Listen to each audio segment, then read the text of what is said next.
Ketika pria paling berkuasa di negaranya jatuh cinta dengan seorang reporter cantik hingga melakukan pernikahan kontrak. Meskipun berbeda status sosial dan latar belakang, namun gadis ini bisa membuktikan jika dirinya layak untuk menjadi pendamping seorang pejabat, serta menaklukkan hati pria dingin yang ternyata duda beranak 3. Berawal dari kesalahpahaman, pria ini harus menikahi reporter untuk menjaga citra baik di depan publik. Lambat laun, hubungan yang awalnya benci berubah menjadi cinta. Bagaimanakah perjuangan si gadis bertahan di tengah-tengah banyaknya orang yang ingin menyingkirkannya? Dan apakah ia bisa merubah kehidupan keluarganya yang awalnya sangat miskin? Langsung saja ke alur ceritanya. Nam Da-jung adalah seorang wartawan selebritas dari kantor Skandal News. Mencari berita hangat seputar selebritas dan tokoh terkenal adalah tugas utamanya. Hal itulah yang membuatnya terpaksa menguntit setiap kegiatan selebritas sebagai sumber berita. Suatu hari, Da-jung sedang mengawasi kegiatan seorang selebritas wanita bersama pacarnya. Di tempat itulah kali pertama Da-jung bertemu dengan Kwon Yul, calon Perdana Menteri Korea yang akan mengubah seluruh cerita hidupnya di kemudian hari. Sebelum dicalonkan sebagai Perdana Menteri, Kwon Yul adalah seorang jaksa yang dikenal jujur dan berintegritas. Sebagai orang tua tunggal dengan 3 orang anak, kehidupan pribadi Kwon Yul sangat jauh dari pemberitaan miring. Itulah alasan yang membuat Gedung Biru memilihnya sebagai calon Perdana Menteri, mengalahkan beberapa kandidat sebelumnya yang bahkan usianya jauh lebih tua dibandingkan dengan Kwon Yul. Skandal itu bermula ketika Da-jung mendapatkan tugas dari atasan untuk mencari tahu kehidupan pribadi calon Perdana Menteri, mengingat Kwon Yul sudah menduda selama bertahun-tahun semenjak kematian istrinya akibat kecelakaan. Suatu hari Da-jung mendatangi kantor Kwon Yul untuk mendapatkan wawancara dengannya seperti wartawan yang lain. Di tengah-tengah banyaknya pertanyaan mengenai pandangan politik Kwon Yul, Da-jung justru melemparkan pertanyaan mengenai alasan Kwon Yul belum menikah lagi. Kwon Yul yang tadinya abai dengan para wartawan mendadak menghentikan langkahnya untuk melihat sosok Da-jung yang sangat lancang. 방금 뭐라고 했습니까? Merasa tak mendapatkan jawaban, Da-jung mengikuti mobil Kwon Yul yang berakhir dalam tahanan polisi atas tuduhan penguntitan. 스토커입니다. Pantang menyerah, Da-jung melanjutkan usahanya untuk mendapatkan berita dengan mengawasi seputaran kantor serta rumah Kwon Yul. Namun lagi-lagi ia mendapatkan pengusiran. Di malam itu semua orang tengah panik mencari Kwon Man-se, yang tak lain adalah putra bungsu Kwon Yul yang tiba-tiba saja menghilang. Rupanya, Man-se mengikuti ajakan seorang pria bernama Hyun Byul untuk pergi ke minimarket dan berjanji akan mentraktirnya. Da-jung yang tak sengaja melihat Hyun Byul bersama Man-se segera menghampiri keduanya dan mencegah Man-se menuruti keinginan Hyun Byul untuk menjawab semua pertanyaannya. Da-jung sempat menggunakan ancaman untuk membuat Hyun Byul menyerah dengan niatannya itu. Pada akhirnya, Da-jung mengantarkan Man-se pulang ke rumah. Man-se rupanya sangat kesepian karena ayahnya selalu sibuk dan semua orang di rumah tak ada yang peduli. Hingga Man-se dengan mudahnya menerima ajakan Hyun Byul. Man-se lantas meminta Da-jung menemaninya bermain di taman sebelum mengantarkannya pulang. Di waktu yang bersamaan, Kwon Yul tiba di taman dan melihat putranya sedang menangis. Tanpa mau mendengarkan penjelasan Da-jung, Kwon Yul menyudutkannya dan memakinya hingga membuat Da-jung bersedih karena Kwon Yul mengira gadis itu memiliki niat jahat terhadap putranya. 애한테 접근해서 Ternyata posisi keduanya yang tengah berdiri berhadapan diam-diam dipotret oleh seseorang. 마지막 경고야. Keesokan paginya, Kwon Yul mendengar penjelasan dari putra bungsunya jika Da-junglah yang membantunya lepas dari wartawan usil. Mengetahui fakta tersebut, Kwon Yul merasa bersalah sekaligus malu pada Da-jung karena sudah memarahinya. Ia pun meminta asistennya yang bernama In-ho untuk menjadwalkan wawancara eksklusif dengan wartawan Skandal News. Kedatangan Da-jung bersama rekannya Hae-chul mendapatkan ejekan dari sesama wartawan yang sedang berkerumun di depan kantor Kwon Yul. Hal itu karena Da-jung sudah berkali-kali diusir dari sana. Namun saat In-ho menemui Da-jung secara langsung di hadapan para wartawan, mereka sontak merasa iri sekaligus terheran bagaimana cara Da-jung mendapatkan kesempatan untuk melakukan wawancara eksklusif. Seperti yang sudah diterangkan sebelumnya oleh Dajung, bahwa tujuan wawancaranya adalah untuk menggali kehidupan pribadi Kwon Yul, bukan untuk memberikan pertanyaan seputar politik seperti wartawan lain. Tanpa menunggu lama, Dajung segera bertanya mengenai hubungan Kwon Yul dengan sekretarisnya yang bernama Haeju. Mengingat Haeju sudah bekerja padanya selama lebih dari 10 tahun. Adalah hal yang mungkin bagi keduanya untuk menjalin hubungan asmara. Di hadapan Haeju, Kwon Yul menegaskan bahwa hubungannya dengan Haeju adalah hubungan profesional. Penjelasan tersebut membuat hati Haeju cukup kecewa karena sebenarnya wanita itu sudah lama memendam perasaan kepada Kwon Yul. Dajung berhayal wawancara dengan Kwon Yul bisa mendongkrak karirnya sebagai wartawan. Namun yang terjadi keesokan harinya justru sebaliknya. Sebuah artikel berita memuat foto dirinya tengah bersama Kwon Yul dan dinarasikan bahwa ia adalah kekasih gelap Kwon Yul. Kantor Kwon Yul cukup panik dengan berita tersebut. Haeju menuduh seorang menteri bernama Jun Ki yang merupakan kakak ipar Kwon Yul sebagai dalang di balik berita itu. Hal tersebut dikarenakan selama ini Jun Ki selalu merasa bersaing dengan Kwon Yul dan ia berambisi sebagai Perdana Menteri. Haeju juga menyarankan agar Kwon Yul berkata pada pers jika Dajung adalah reporter korup yang memanfaatkan dirinya. Namun Kwon Yul menolak dengan tegas ide Haeju. Ia lebih memilih untuk memberitakan pengunduran dirinya ketimbang mengorbankan orang yang tidak bersalah. 그건 안 돼. Para wartawan sudah berkumpul menunggu kedatangan Kwon Yul untuk mengklarifikasi berita miring tentangnya. Namun Kwon Yul justru berniat mengumumkan pengunduran dirinya sebagai kandidat Perdana Menteri. Belum juga ia berkata, Kwon Yul sudah dihujani banyak pertanyaan mengenai identitas wanita di dalam artikel. Saat itulah Dajung muncul dan memperkenalkan dirinya sebagai kekasih Kwon Yul. Selain mengungkap identitasnya, Dajung juga mengaku pada pers jika keduanya saling mencintai. Bukan hanya awak media, Kwon Yul juga sangat terkejut mendengar pernyataan Dajung. Namun ia tak bisa menyanggah atau membenarkan hal tersebut karena Kwon Yul ingin memastikan terlebih dulu maksud dari ucapannya. Setelah mendengar perdebatan antara Kwon Yul dan Haeju, Dajung berkesimpulan bahwa Kwon Yul bukanlah orang jahat yang bisa menyalahgunakan kekuasaan dengan mengorbankan orang lemah seperti dirinya hanya untuk mendapatkan jabatan. Penilaian itulah yang membuat Dajung memutuskan untuk membantu Kwon Yul sesuai arahan In Ho. Kwon Yul sangat keberatan dengan kebohongan yang diciptakan oleh In Ho karena tak sesuai dengan prinsip hidupnya yang selalu menjunjung tinggi kejujuran. Bukan hanya Kwon Yul yang keberatan, Haeju pun marah dan menampar In Ho karena ide gilanya. In Ho berusaha meyakinkan pada Kwon Yul jika ia juga harus memikirkan nasib para staf yang sudah memperjuangkan Kwon Yul untuk sampai di posisinya saat ini. Setelah memikirkannya sepanjang malam, pada akhirnya Kwon Yul menyetujui hubungan palsu tersebut. Namun ia menegaskan bahwa hubungan mereka hanya sampai dirinya dilantik menjadi Perdana Menteri. Ia memerintahkan pada mereka untuk menjaga rahasia hubungan palsu ini. Kedua rekan Dajung di kantor Skandal News tak percaya dengan pemberitaan itu dan curiga adanya kebohongan. 넌 알지? 나 애인 있었던 거. Dajung berusaha meyakinkan mereka dengan cerita karangannya ketika kedua rekannya menginterogasinya mengenai awal mula kisah cintanya terjalin. Mereka juga meminta Kwon Yul datang menjemput Dajung untuk membuktikan hubungan keduanya. Berkali-kali Dajung berusaha menghubungi Kwon Yul, namun karena Kwon Yul tak mengenali nomor Dajung, ia pun mengabaikannya.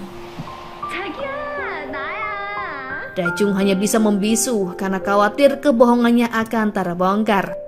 Tak disangka, Kwon Yul benar-benar muncul di hadapan mereka dan segera merangkul Dajung dalam pelukannya. Kwon Yul bahkan membawa Dajung memasuki sebuah hotel untuk lebih meyakinkan kedua rekan Dajung yang membuntuti perjalanan keduanya. Bukan hanya di kantor, para wartawan juga berkumpul di depan rumah Kwon Yul sehingga mengganggu aktivitas keluarga. Kwon Wuri, putri kedua Kwon Yul, sangat kesal karena tak bisa merayakan hari ulang tahunnya bersama teman-temannya. Dengan alasan memberikan kado untuk Wuri, Chun Ki sengaja berkunjung ke rumah itu dan berkata di hadapan wartawan bahwa kedatangannya sebagai wujud kasih sayang seorang paman terhadap keponakannya. Terlebih, ayah mereka sedang sibuk dengan kekasih barunya. Chun Ki rupanya sengaja mengeluarkan pernyataan itu untuk menjatuhkan penilaian masyarakat terhadap Kwon Yul yang tidak memperhatikan anak-anaknya. Sebagai saudara ipar, Chun Ki tahu betul bahwa Kwon Yul memiliki catatan keuangan yang bersih dan tak pernah terlibat dalam kejahatan apapun. Hal yang sama disampaikan oleh In Ho kepada Da Jung karena Da Jung heran melihat Kwon Yul yang harus menghafalkan beberapa hal menyangkut hobi dan kesukaan anak-anaknya yang selama ini tidak ia ketahui. Hari persidangan pun tiba. Sesuai prediksi, tim penilai lebih banyak bertanya mengenai pribadi Kwon Yul karena tak bisa menemukan celah kekurangan dalam urusan pekerjaan. Kwon Yul menjawab semua pertanyaan dengan lancar, namun pada akhir pertanyaan, Kwon Yul mengaku di hadapan semua orang bahwa ia menghafal semua jawaban terkait anak-anaknya. Ia pun dengan rendah hati mengaku kekurangannya sebagai seorang ayah yang tidak memperhatikan keluarga. Namun ia berjanji akan bekerja dengan sangat keras. Tujuan utamanya adalah untuk melindungi hak perempuan dan masyarakat kecil yang lemah.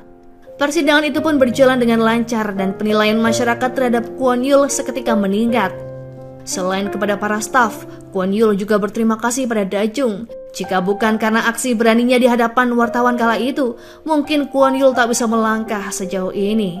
Da Jung berharap Kwon Yul bisa menjadi Perdana Menteri yang mengayomi rakyat sesuai janjinya. Singkat cerita, pelantikan Perdana Menteri Kwon Yul disambut dengan sukacita oleh semua orang karena Kwon Yul tercatat sebagai Perdana Menteri termuda sepanjang sejarah.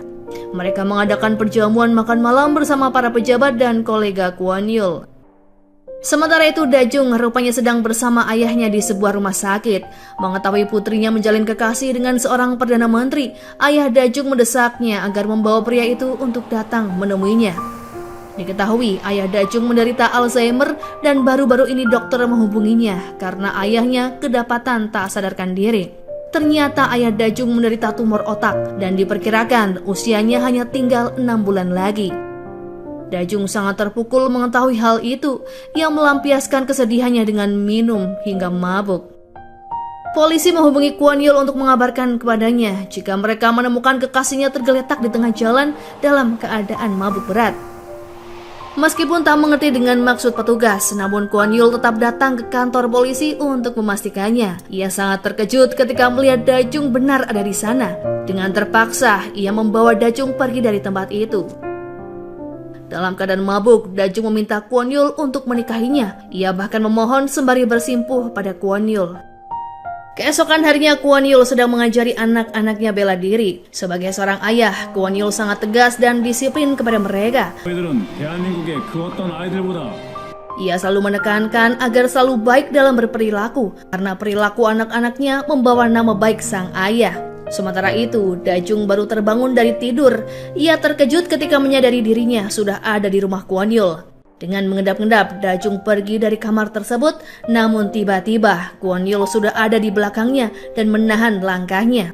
Da Jung meminta maaf atas kekacauan yang disebabkan olehnya. Ia juga meminta Kwon Yul melupakan semua yang pernah diucapkannya semalam. Sebelum berangkat bekerja, Kwon Yul berpesan pada Da Jung agar ia meninggalkan rumah setelah anak-anaknya pergi. Man Se memasuki ruang kerja ayahnya untuk bersembunyi dari bibi pengurus rumah dan mendapati Da Jung sedang berada di sana. Dengan menggunakan alasan kesepian dan tidak diperhatikan, Man Se berhasil menahan kepergian Da Jung dan mengajaknya untuk bermain. Merasa iba, akhirnya Da Jung menuruti permintaan Man Se dan menemaninya bermain origami di dalam kamar ayahnya. Man Se saat itu menganggap Da Jung sebagai sosok yang menyenangkan karena selain mau menemaninya bermain, Da Jung juga memeluk hangat dirinya. Ia bahkan menangis ketika Da Jung harus pergi meninggalkannya.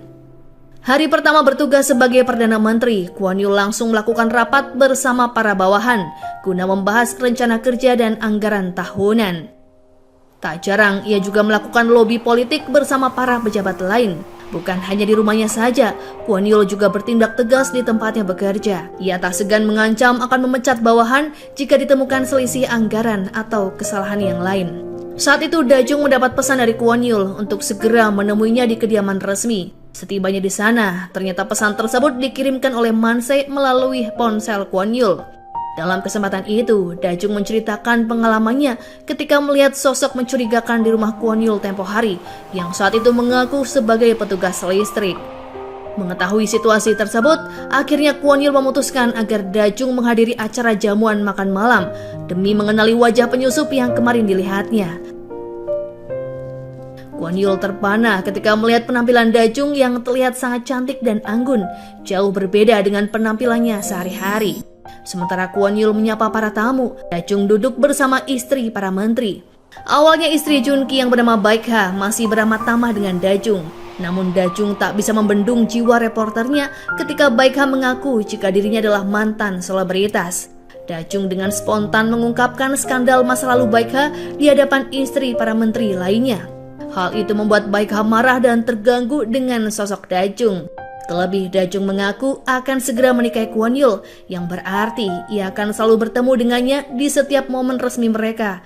Hal itu lantas disampaikannya pada sang suami, namun Junki meyakinkan pada istrinya bahwa pernikahan Dajung dan Kwon Yul tak akan pernah terjadi. Ketika Dajung tengah menemani Man-se bermain origami, tanpa sengaja ia melihat sosok penyusup kemarin. Kwon Yul pun segera memerintahkan bagian keamanan untuk memeriksanya. Diketahui, identitas penyusup tersebut adalah seorang wartawan yang menyamar menjadi pelayan demi mendapatkan berita di acara jamuan makan tersebut. Karena acara tersebut tertutup untuk media manapun.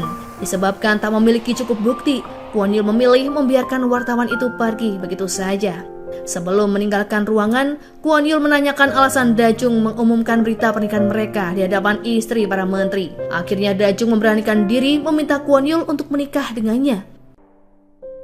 Kwon Yul menegaskan pada Dajung jika dirinya tak berniat untuk menikah lagi. Meskipun ia menjadi gila sekalipun, ia memastikan tak akan pernah menikahi gadis seperti Dajung. Mendengar ucapan Kwon Yul, hati Dajung terasa sakit karena Kwon Yul menilai rendah dirinya tanpa mengetahui alasan sebenarnya ia memintanya menikah. Belum juga reda rasa sakit hatinya, Dajung kembali mendengarkan ucapan menyakitkan dari mulut In-ho ketika ia bertemu dengannya di halaman. In-ho menyebut Dajung sebagai seorang oportunis yang memanfaatkan Kwon Yul dengan menjadi pacarnya dan saat ini berniat menjadi istrinya. Ketika Dajung sedang menemani ayahnya di rumah sakit, ponsel Dajung tiba-tiba berdering yang menunjukkan panggilan dari kekasih tersayang. Seperti biasanya, Man-se berusaha menelpon Dajung melalui ponsel ayahnya hanya untuk bertemu dengannya. Namun belum sempat Man-se berbicara dengan Dajung, Kwon Yul mengetahui kelakuannya dan segera memarahinya. Karena panggilan tersebut, ayah Dajung berinisiatif untuk menelpon nomor itu. Mendengar suara Kwon Yul, ayah Dajung langsung menyatakan permintaannya. Ia memohon agar mempercepat pernikahan mereka sebelum waktu 6 bulan. Kwon Yul pun berpikir jika Dajung pasti memiliki alasan ketika memintanya untuk menikah. Esokan harinya, Dajung berniat mengembalikan gaun milik Yuri, salah satu teman selebritasnya yang tengah mengadakan acara bakti sosial. Ternyata Baekha bersama teman-temannya juga menghadiri acara itu demi mendapatkan sorotan dari media dengan menumpang ketenaran Yuri. Meskipun berusaha menghindar, namun Baekha berhasil melihat keberadaan Dajung. Ia pun mencecar Dajung dengan menanyakan alasannya berbohong mengenai rencana pernikahannya dengan Kwon Yul. Dajung meminta maaf pada mereka dan beralasan jika dirinya terjebak situasi hingga membuatnya terpaksa berbohong. Baekha juga menghina Dajung, bahkan hendak menampar wajahnya karena Dajung menasihatinya untuk berperilaku dan bersikap yang sopan, mengingat Baekha adalah istri seorang menteri. Beruntungnya, Kwon Yul datang menyelamatkan Dajung dari Baekha dan teman-temannya. Bahkan Kwon Yul menyebut Dajung sebagai calon istrinya yang membuat semua orang sangat terkejut, termasuk Dajung sendiri. Di tempat terpisah, Dajung menanyakan maksud ucapan Kwon Yul. Kwon Yul berkata jika itu adalah sebuah kalimat lamaran yang membuat Dajung lebih terkejut. Rupanya Kwon Yul sudah menyelidiki alasan Dajung memintanya untuk menikah, yang tak lain adalah karena usia ayahnya yang tersisa 6 bulan lagi. Selain mendapatkan desakan dari sekretaris kepresidenan, Kwon Yul juga mempertimbangkan perasaan Man-se yang selalu merindukan kehadiran Dajung. Hal itulah yang membuatnya memutuskan untuk menerima ajakan Dajung melakukan pernikahan kontrak. Meski hanya pernikahan kontrak, namun Dajung ingin agar mereka membuat nota kesepahaman bersama demi menjaga batas pribadi dan kepentingan masing-masing. Dajung pun menuliskan daftar syarat yang wajib dipenuhi oleh Kwon Yul, namun Kwon Yul mengubahnya sesuai dengan kepentingannya sendiri. Sepeninggal ibunya, Dajung hanya memiliki ayahnya sebagai satu-satunya keluarga. Ia pun membawa ayahnya berkunjung ke kediaman Kwon Yul untuk acara perkenalan. Kehadiran ayah Dajung membuat In-ho sangat syok karena ia baru mengetahui perihal ayah Dajung yang menderita Alzheimer dan harus dirawat di rumah sakit jiwa. In-ho merasa iba sekaligus sedih dengan nasib Dajung. Ia meminta maaf pada Dajung atas ucapannya tempo hari. Dajung tengah bermain dengan Manse ketika Wuri dan Nara menghampiri mereka. Dua anak itu terang-terangan menunjukkan ketidaksukaannya pada Dajung. Namun seketika mereka bersikap manis saat menyadari kehadiran sang ayah. Dajung hanya menggelengkan kepala melihatnya, terlebih mendengar Kwon Yul memuji mereka sebagai anak yang sopan. Di tengah-tengah kesibukannya mengurus negara, Kwon Yul terganggu dengan sebuah postingan di media sosial yang saat itu memuat gambar Dajung bersama seorang selebriti bernama Yuri. 도대체 뭘 하고 다니는 여자야? 아니, Bukan hanya foto Dajung yang membuatnya marah, namun kalimat yang menyindir gambar itu dengan menyebut Dajung sebagai calon istri Perdana Menteri yang tak sanggup membayar cincin seharga 20 juta. Kwon Yul lalu memanggil Dajung untuk membahas hal tersebut karena ia merasa dipermalukan oleh tindakan Dajung. Seharusnya Dajung menyerahkan urusan pernikahan kepada stafnya saja ketimbang berkeliaran dan membuat masalah. Dajung keberatan dengan perintah Kwon Yul karena sebagai wanita ia ingin terlibat dengan pernikahannya sendiri. Meskipun itu hanya pernikahan palsu. Mereka berdebat dan berujung pada pertengkaran yang membuat Dajung ingin membatalkan pernikahannya saja. Kwon Yul meminta Dajung menunggunya hingga ia selesai dengan pekerjaannya, lalu mereka akan kembali membahas rencana pernikahan. Ketika sedang menunggu Kwon Yul, Dajung menjadi korban keisengan Nara yang sengaja mengganti sabun cuci tangan dengan lem super. Hal itu membuat kedua tangannya saling menempel dan butuh waktu lama untuk memisahkannya. Baru saja merasa lega dapat terlepas dari jeratan lem super, Dajung kembali terjebak ketika hendak memperingatkan Kwon Yul mengenai lem tersebut. Ia pun hanya bisa pasrah ketika tangannya menempel bersama tangan Kwon Yul. Didesak oleh pekerjaan, Kwon Yul terpaksa membawa serta Dajung bersamanya pergi menuju sebuah sungai yang dilaporkan tercemar. Gegara lem tersebut, Dajung dan Kwon Yul terjebak dalam kedekatan fisik yang diartikan sebagai tindakan romantis oleh orang lain. Antara kesal dan takjub, Dajung memperhatikan Kwon Yul selama ia bekerja, yang kemudian membawanya pada sebuah kesimpulan untuk melanjutkan rencana pernikahan itu. Kwon Yul bahkan meyakinkannya untuk berusaha yang terbaik dan menjaga pernikahan, meskipun dihantui rasa takut dan keinginan untuk melarikan diri. 저도 되는 이유가 되는 건 아니야. Hari pernikahan pun akhirnya tiba. Dajung tampil anggun dengan balutan gaun pengantin berwarna putih. In-ho menemani Dajung di ruang tunggu dan sempat membantunya membetulkan kain tudung. Kwon Yul cemburu ketika melihat adegan itu. Setelah In-ho pergi, Kwon Yul mengingatkan Dajung tentang pasal pertama perjanjian mereka, yakni kewajiban Dajung untuk menjadi istri yang berbudi luhur. Kwon Yul tak ingin istrinya bersikap lemah lembut terhadap pria lain, meskipun pria itu adalah stafnya sendiri. Sebelum acara pernikahan dimulai, Kwon Yul memberikan cincin pada Dajung yang sempat diincarnya waktu itu.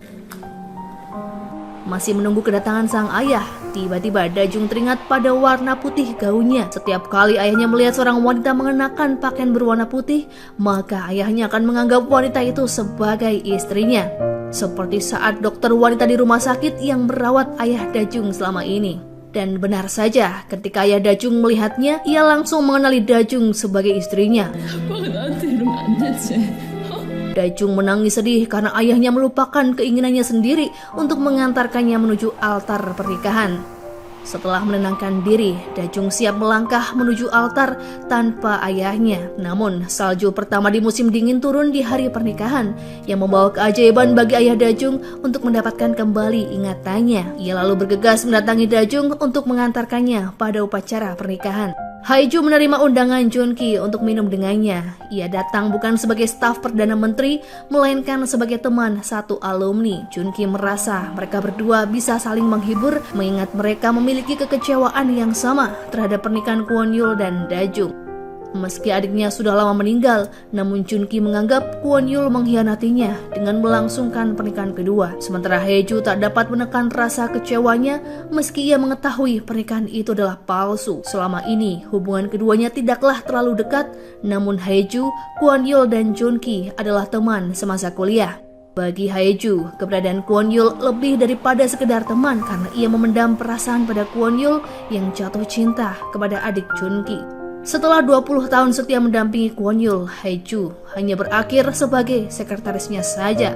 Sementara itu pasangan pengantin baru tidak langsung pergi berbulan madu dengan alasan pekerjaan. Setelah memperebutkan kepemilikan kamar, akhirnya Kwon Yul terpaksa mengalah untuk tidur di ruangan kerja. Sebuah pesan masuk dari Haeju yang menginformasikan padanya tentang keberadaan mata-mata di dalam rumah itu. Dajung bergegas mendatangi Kwon Yul untuk memberitahunya. Namun Kwon Yul malah sibuk menyebutkan pasal dalam perjanjian pernikahan mereka tanpa menyadari ada orang lain sedang mengawasi. Karena Kwon Yul tak berhenti berbicara, Dajung terpaksa mendaratkan bibirnya untuk membuatnya diam. Setelah menjelaskan tentang informasi mata-mata di dalam rumah mereka, Dajung meminta maaf pada Kwon Yul karena terpaksa menciumnya. Ciuman tersebut diumpamakan Kwon Yul seperti tertabrak sebuah mobil dan bahkan ia menempatkan dirinya sebagai korban pelecehan seksual yang dilakukan oleh Dajung. Kwon Yul memerintahkan pada Dajung untuk segera menyingkirkan surat perjanjian pernikahan. Ia khawatir ada mata-mata yang belum diketahui identitasnya menemukan dokumen tersebut. Namun Dajung tak langsung setuju karena ia membutuhkan surat perjanjian sebagai perlindungan diri selama menikah dengan Kwon Yul. Dajung menyembunyikan surat perjanjian itu ke dalam sebuah amplop yang berisi foto lama selebritas berskandal yang merupakan hadiah ulang tahun dari kepala redaksi Skandal News. Hari pertama sebagai Nyonya Perdana Menteri bukanlah hari yang menyenangkan bagi Dajung. Meski ia tidak tinggal bersama mertuanya, namun perlakuan orang di sekitar Dajung padanya seperti perlakuan seorang ibu mertua yang galak.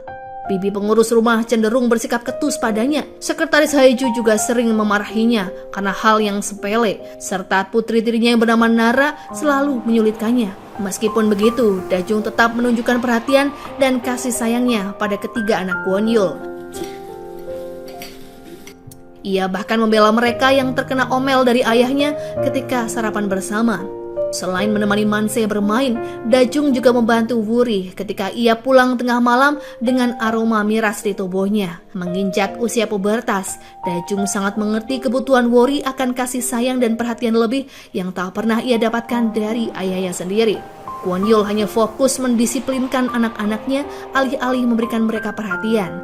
Ia bahkan melarang mereka menggunakan ponsel dengan alasan melindungi mereka dari hal yang berbahaya.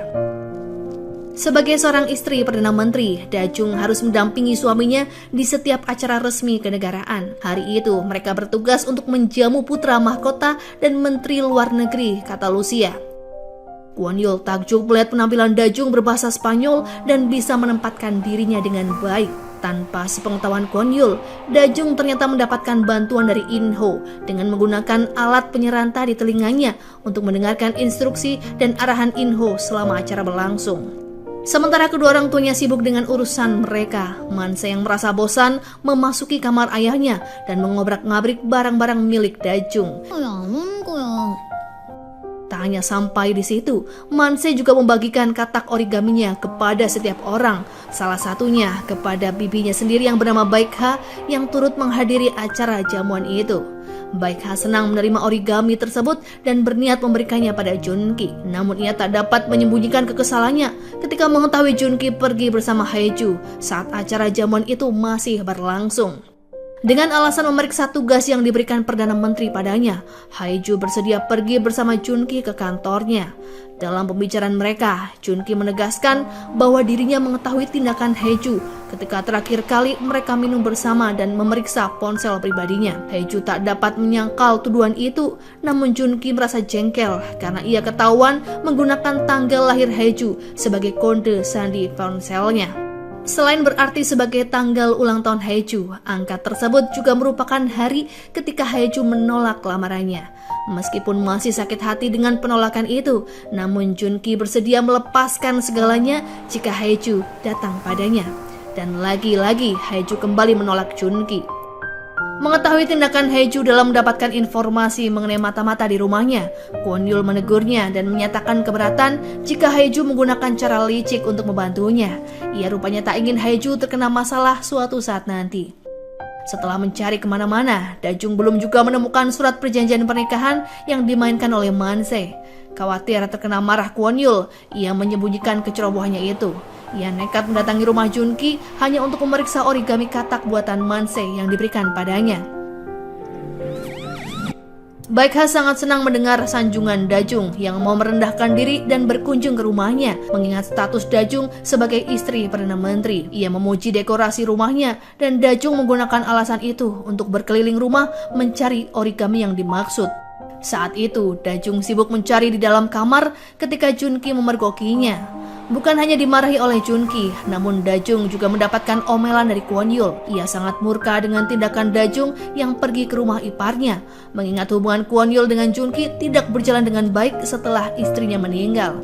Seharusnya Dajung mengatakan padanya mengenai insiden origami karena surat perjanjian yang dicari olehnya justru ditemukan oleh Kwon Yul di ruangan kerja. Dalam amarahnya, Kwon Yul berkata penyesalannya karena telah menerima ajakan Dajung untuk menikah. Dajung hanya bisa menahan tangis dan menyendiri di halaman belakang untuk menenangkan diri. Melihat Dajung tengah bersedih, In-ho yang baru saja kembali dari rumah sakit mendekati Dajung dan menghiburnya. In-ho menyediakan bahunya untuk Dajung. Ia bahkan sengaja memeluk Dajung ketika melihat Kwon Yul berjalan ke arah mereka. Setelah merasa tenang, Dajung kembali ke kamarnya dan mendapati Kwon Yul sudah berada di sana. Kwon Yul memutuskan jika mulai hari itu mereka akan tidur dalam satu kamar. Ia beralasan tak ingin menjadi bahan tertawaan para pegawai jika mereka tahu dirinya dan sang istri tidur terpisah. Mendengar penjelasan tersebut, Dajung tak bisa menolak keputusan Kwon Yul. Dajung sempat merasa khawatir Kwon Yul akan tidur di tempat yang sama dengannya. Namun ternyata, Kwon Yul menghabiskan sepanjang malam dengan sibuk memeriksa dokumen di meja kerja. 6. Setiap pagi dalam menjalankan aktivitasnya sebagai ibu rumah tangga, Dajung memilih menggunakan pakaian hanbok ketimbang baju casual seperti biasanya. Ia merasa pakaian hanbok sangat cocok dengan suasana rumah Perdana Menteri dan statusnya sebagai istri pejabat negara. Namun Kwon Yul sangat terganggu melihat Dajung mengenakan pakaian itu. Ia juga merasa tak nyaman dengan rajukan Manse setiap pagi yang enggan berangkat ke sekolah, hingga Kwon Yul terus memarahinya. Tanpa mau mengerti kesibukannya mengurus negara, Kwon Yul juga memarahi Dajung karena menuntutnya agar lebih lembut dan perhatian terhadap anak-anaknya. Suatu hari Dajung menghadiri pertemuan klub Lily di sebuah restoran mewah atas undangan Baekha. Dalam pertemuan itu, mereka sengaja menempatkan Dajung di posisi ketua klub karena statusnya sebagai istri Perdana Menteri. Baekha rupanya ingin mempermalukan Dajung dengan mendesaknya berdonasi puluhan juta dalam acara amal, serta mengajaknya mengadakan bazar barang mewah yang sebenarnya tidak dimiliki Dajung. Ia bahkan sengaja membuat Dajung membayar semua tagihan restoran. Ternyata Baekha sengaja melakukannya karena dendam terhadap Dajung akibat insiden origami katak di waktu itu. Ia menyalahkan Dajung karena membiarkan foto lama dirinya bersama seorang pria menjadi bahan mainan Manse serta mengirimkannya padanya. Mengira Dajung sengaja mencari masalah dengannya, Baekha pun kesal dan menyiramkan air ke wajah Dajung. Beruntungnya, Haeju datang membantunya atas perintah dari Kwon Yul. Merasa khawatir dengan keadaan istrinya yang sering kena masalah dan menjadi bahan perundungan, Kwon Yul lalu mengajak Dajung ke halaman rumahnya untuk berlatih bela diri.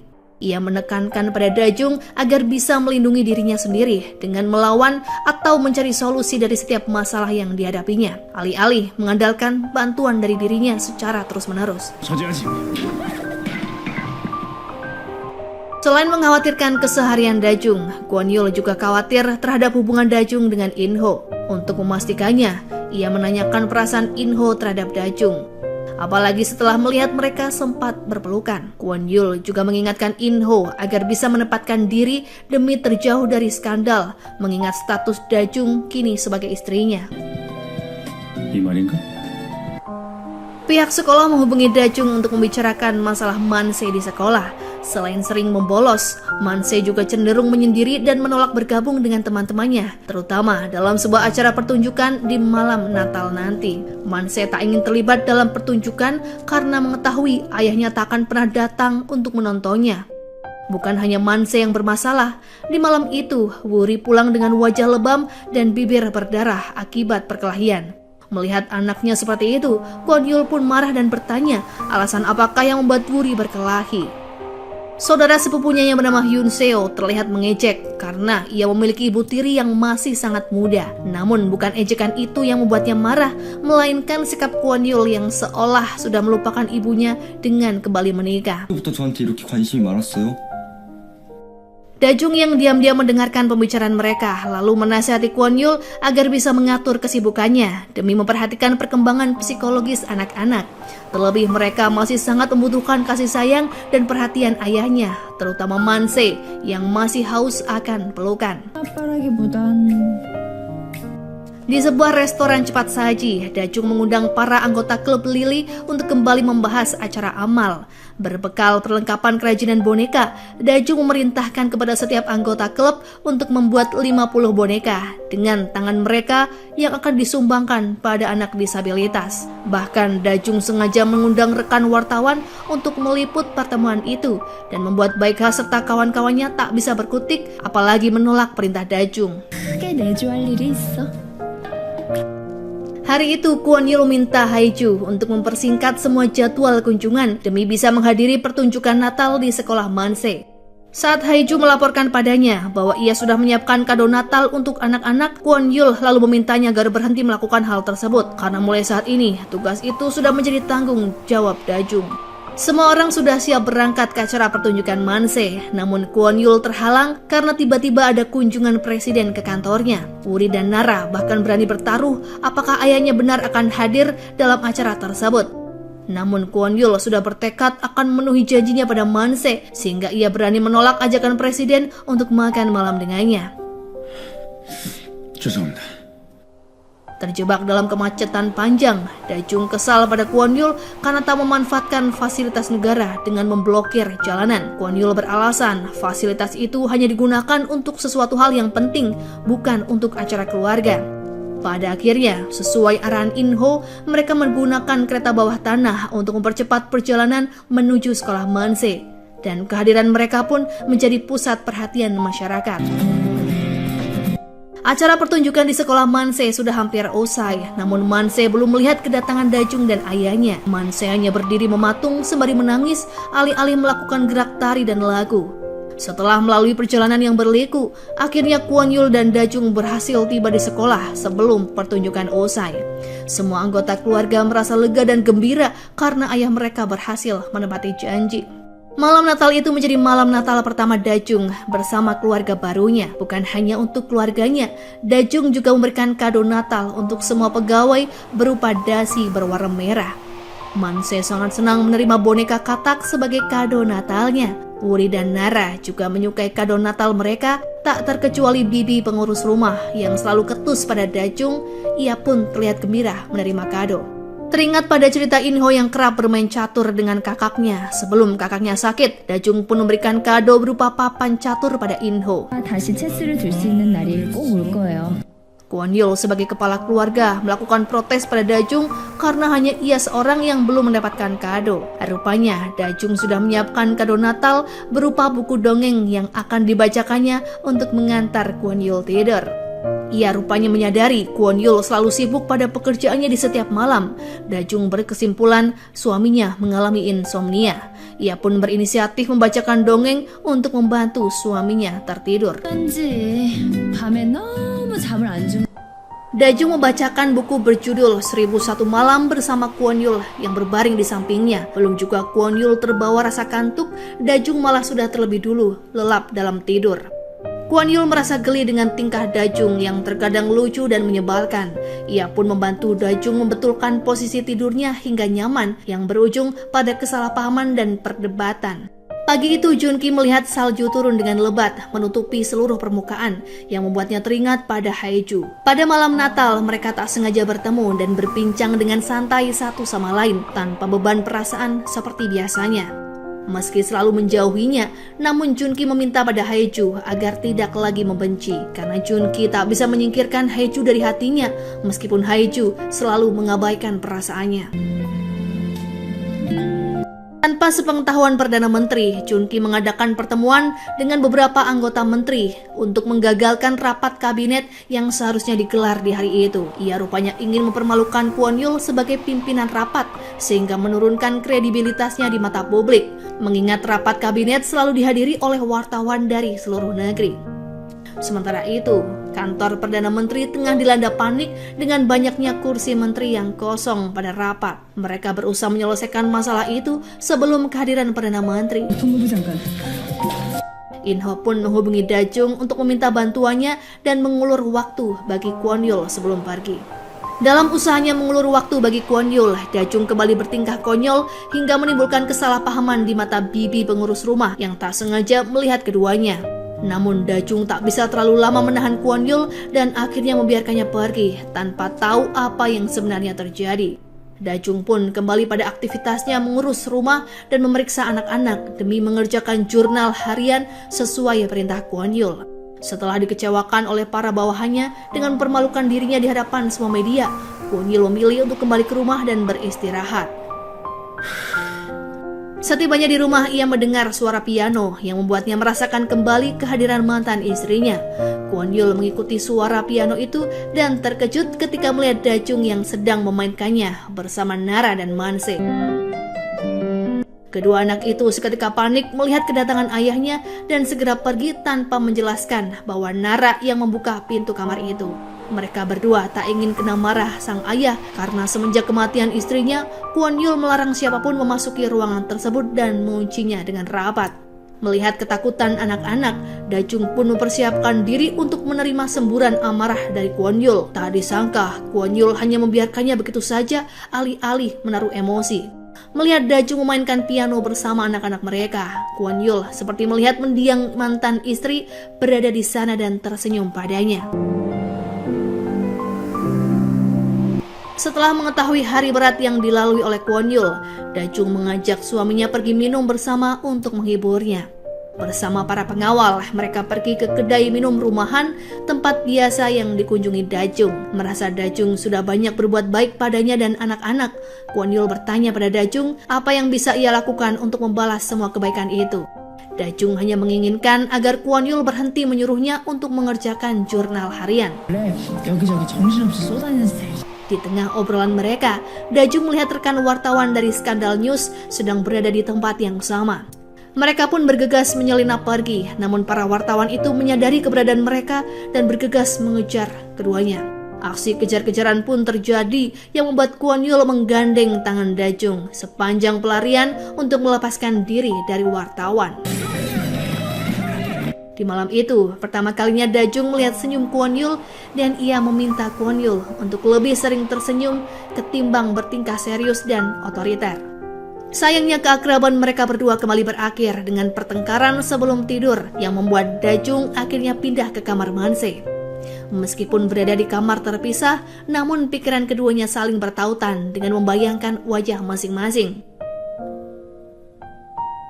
Berdasarkan rekaman CCTV di rumah, In-ho mengetahui bahwa Wori memiliki 2 ponsel yang salah satunya diyakini sebagai pemberian dari Junki. In-ho pun melaporkan temuannya itu kepada Da-jung.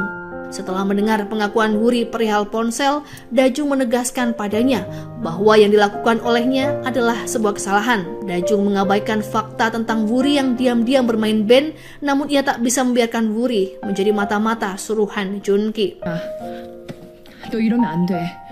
Rupanya pembicaraan mereka terdengar oleh Kwon Yul. Kali ini Kwon Yul merasa tersinggung dengan sikap Da-jung yang menyembunyikan fakta mengenai Wori darinya. Da-jung beralasan akan memberitahu Kwon Yul setelah acara pertunjukan musik selesai. Namun Kwon Yul malah menyakiti perasaan Da-jung dengan mengingatkannya kembali bahwa Da-jung bukanlah ibu dari anak-anaknya dan bahkan pula istri sesungguhnya. 제가 엄마라도 되나? Ia juga menegaskan pada Da-jung mengenai batas-batasan dalam keluarga. Demi mengetahui tujuan Junki membelikan Wori ponsel, Kwon Yul menemuinya. Junki mengaku merasa kasihan pada Wori karena ayahnya melarangnya menggunakan ponsel.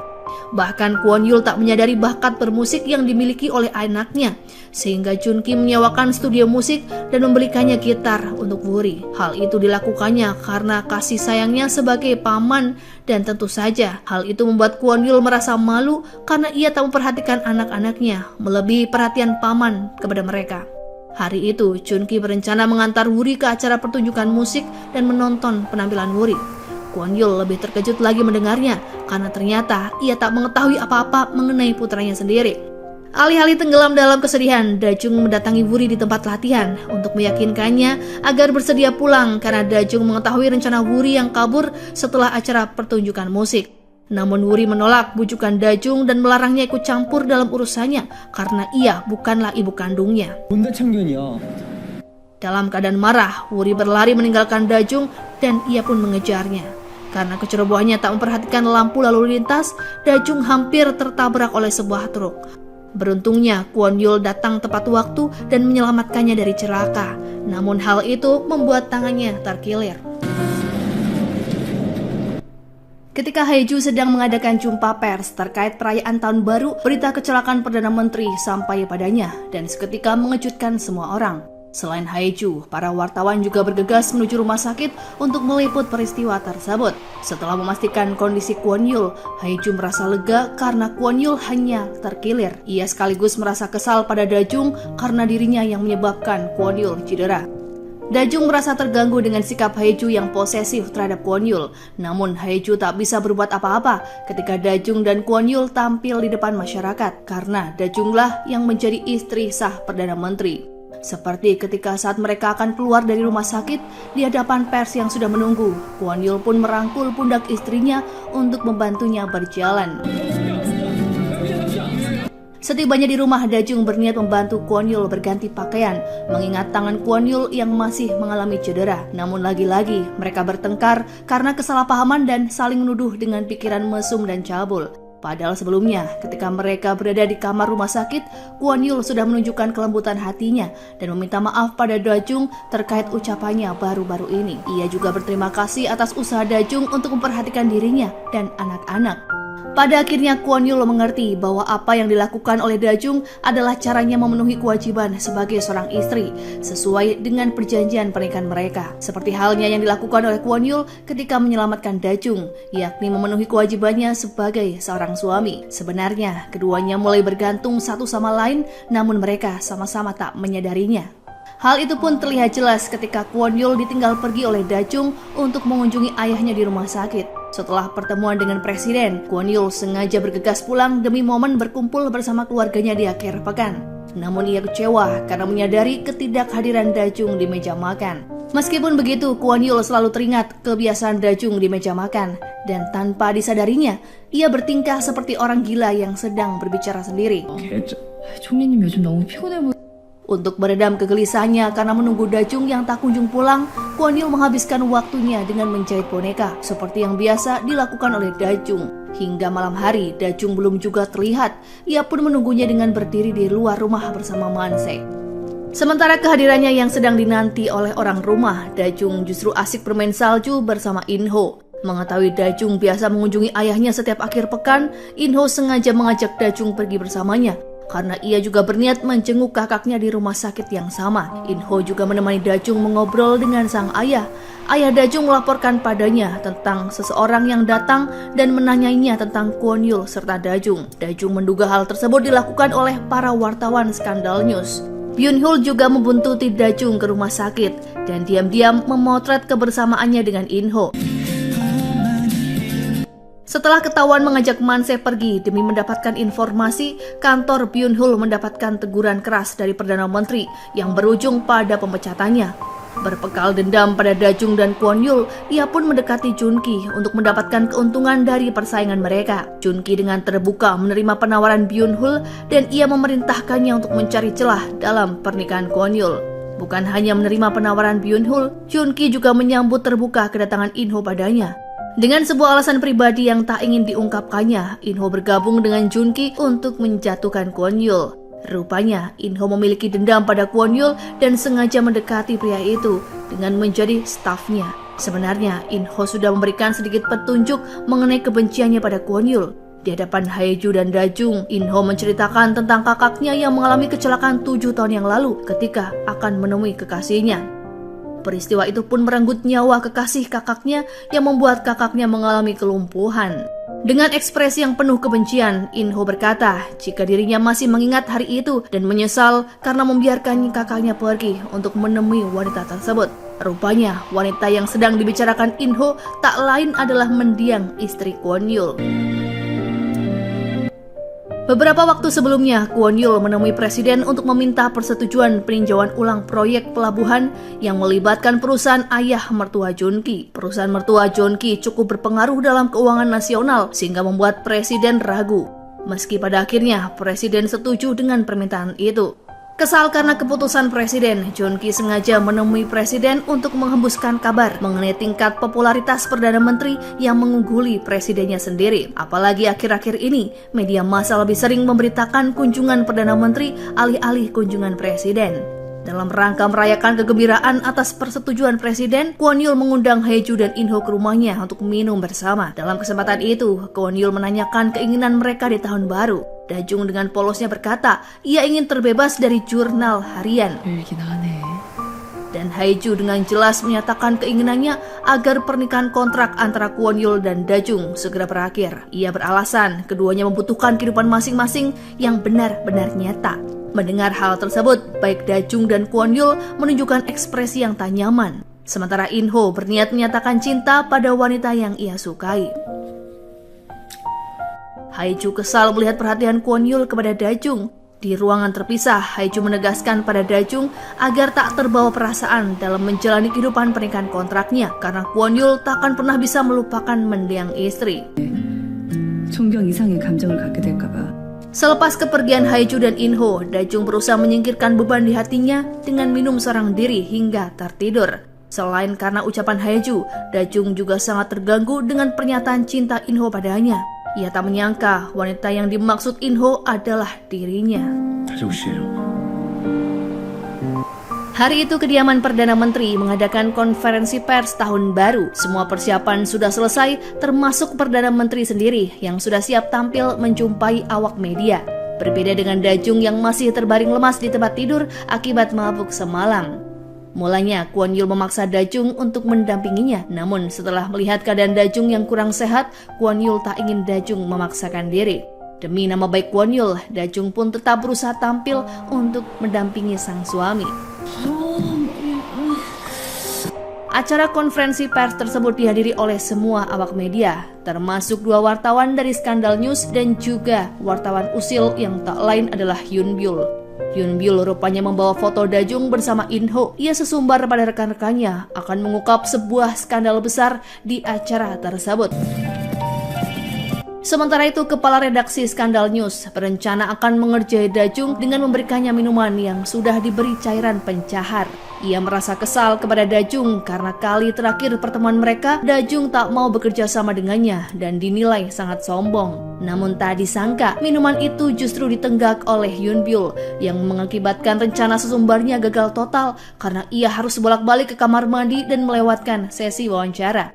Dalam sesi wawancara kali itu, Kwon Yul dan Dajung mendapatkan pertanyaan mengenai kehidupan pernikahan mereka yang cukup meramaikan dunia gosip nasional. Dajung menyebut Kwon Yul adalah suami yang baik meskipun ia sangat dingin, pemilih dan sulit didekati. Ketika seorang wartawan bertanya tentang pernikahan kontrak di antara keduanya, Kwon Yul membenarkan hal tersebut karena keduanya mendaftarkan pernikahan mereka secara resmi, yang berarti kedua belah pihak berkewajiban untuk memenuhi tugasnya sebagai suami istri.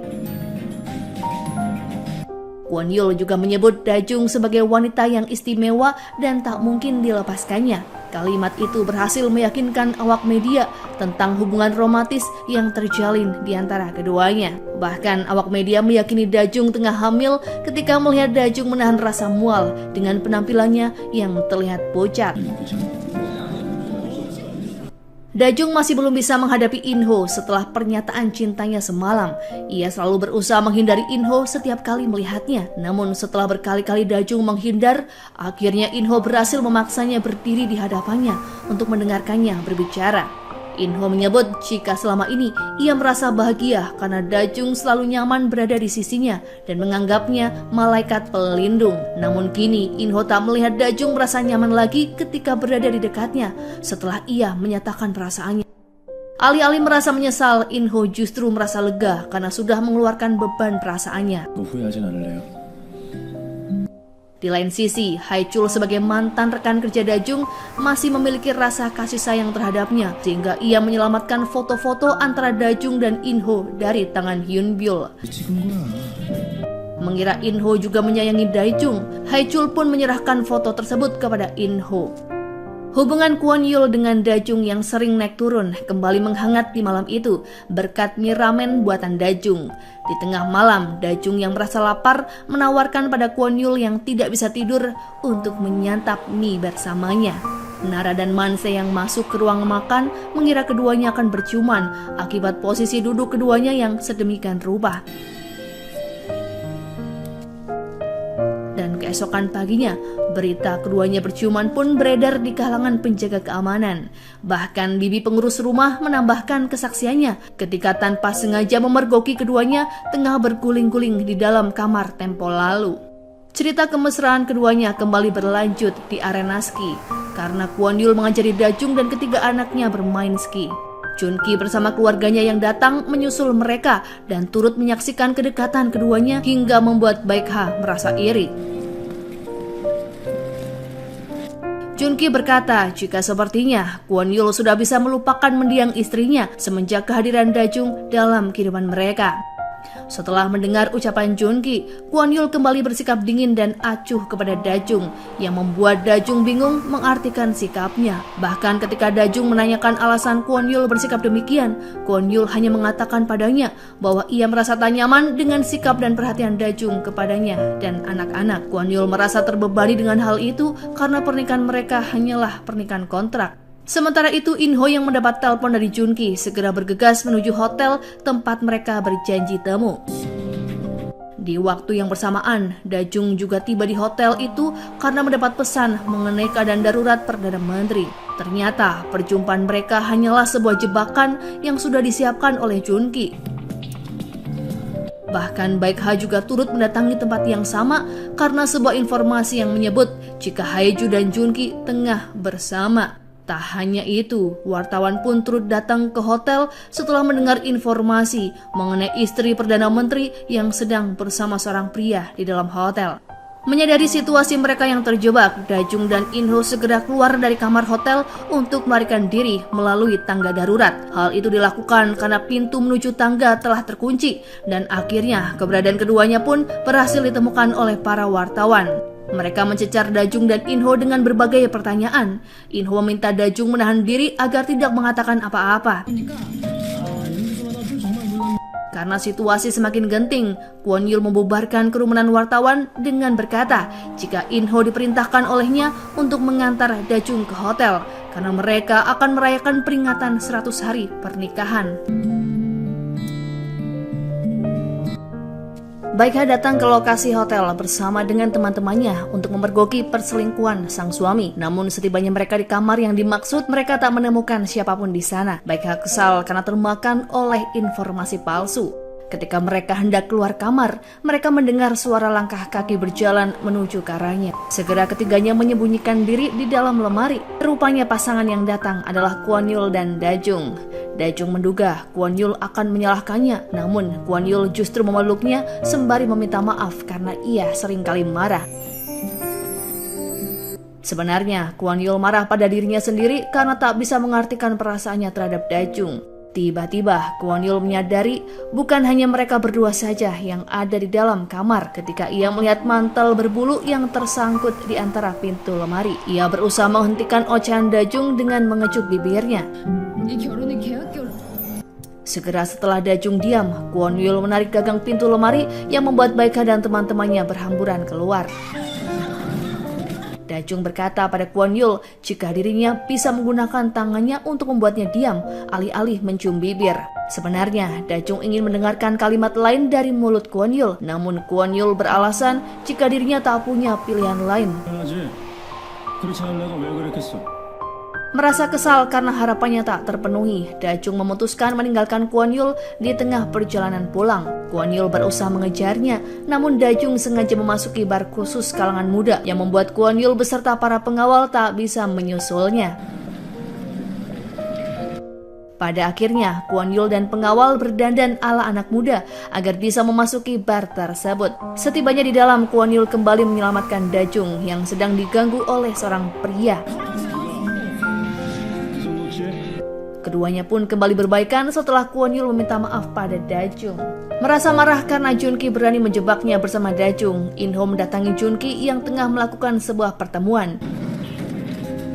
Ia menghajar para penjaga yang menghalanginya dan menerobos masuk ke dalam ruang pertemuan, hingga membuat Junki tak punya pilihan selain menemuinya. Ia kembali menegaskan pada Junki bahwa target mereka hanyalah Kwon Yul tanpa melibatkan Dajung.